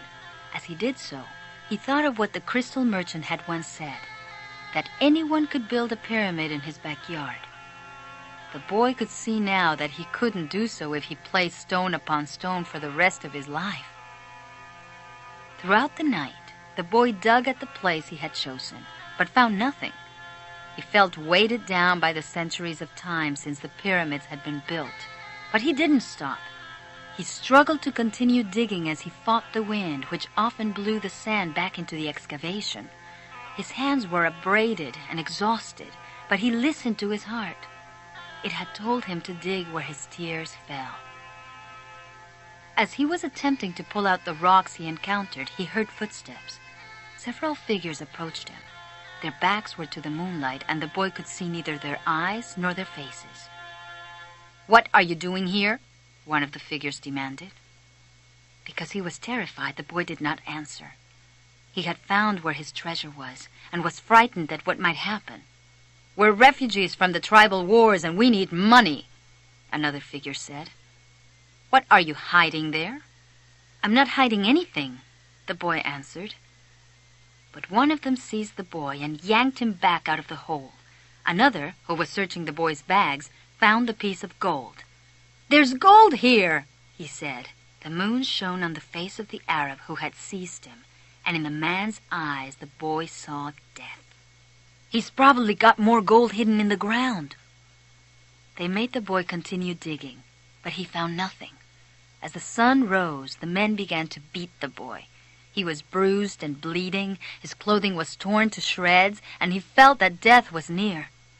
"What good is money to you if you're going to die? It's not often that money can save someone's life," the alchemist had said. Finally, the boy screamed at the men, I'm digging for treasure!" And although his mouth was bleeding and swollen, he told his attackers that he had twice dreamed of a treasure hidden near the pyramids of Egypt. The man who had appeared to be the leader of the group spoke to one of the others. "Leave him. He doesn't have anything else. He must have stolen this gold." The boy fell to the sand, nearly unconscious. The leader shook him and said, "We're leaving." But before they left, he came back to the boy and said, "You're not going to die. You live, and you learn that a man shouldn't be so stupid. 2 years ago, right here on this spot, I had a recurrent dream too. I dreamed that I should travel to the fields of Spain and look for a ruined church where shepherds and their sheep slept.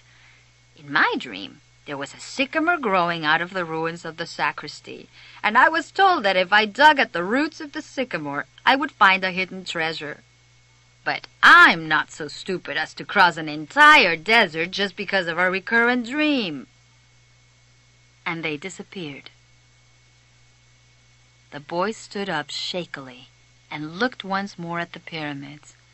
They seemed to laugh at him, and he laughed back, his heart bursting with joy, because now he knew where his treasure was. The boy reached the small abandoned church just as night was falling. The sycamore was still there in the sacristy, and the stars could still be seen through the half-destroyed roof. He remembered the time he had been there with his sheep. It had been a peaceful night, except for the dream. Now he was here, not with his flock, but with a shovel. He sat looking at the sky for a long time. Then he took from his knapsack a bottle of wine and drank some. He remembered the night in the desert when he had sat with the alchemist as they looked at the stars and drank wine together. He thought of the many roads he had traveled and of the strange way God had chosen to show him his treasure. If he hadn't believed in the significance of recurrent dreams, he would not have met the gypsy woman, the king, the thief, or... well, it's a long list, but the path was written in the omens, and there was no way I could go wrong, he said to himself. He fell asleep, and when he awoke, the sun was already high. He began to dig at the base of the sycamore. "You old sorcerer," the boy shouted up to the sky. "You knew the whole story. You even left a bit of gold at the monastery so I could get back to this church." The monk laughed when he saw me come back in tatters. "Couldn't you have saved me from that?" "No," he heard a voice on the wind say. "If I had told you, you wouldn't have seen the pyramids. They're beautiful, aren't they?" The boy smiled and continued digging. Half an hour later, his shovel hit something solid. An hour later, he had before him a chest of Spanish gold coins. There were also precious stones, gold masks adorned with red and white feathers, and stone statues embedded with jewels, the spoils of a conquest that the country had long ago forgotten, and that some conquistador had failed to tell his children about. The boy took out Urim and Thummim from his bag. He had used the 2 stones only once, one morning when he was at a marketplace. His life and his path had always provided him with enough omens. He placed Urim and Thummim in the chest. They were also a part of his new treasure, because they were a reminder of the old king, whom he would never see again. It's true. Life really is generous to those who pursue their destiny, the boy thought. Then he remembered that he had to get to Tarifa so he could give 1/10 of his treasure to the gypsy woman as he had promised. Those gypsies are really smart, he thought. Maybe it was because they moved around so much. The wind began to blow again. It was the levanter, the wind that came from Africa. It didn't bring with it the smell of the desert, nor the threat of Moorish invasion. Instead, it brought the scent of a perfume he knew well, and the touch of a kiss that came from far away, slowly until it rested on his lips. The boy smiled. It was the first time she had done that. "I'm coming, Fatma," he said.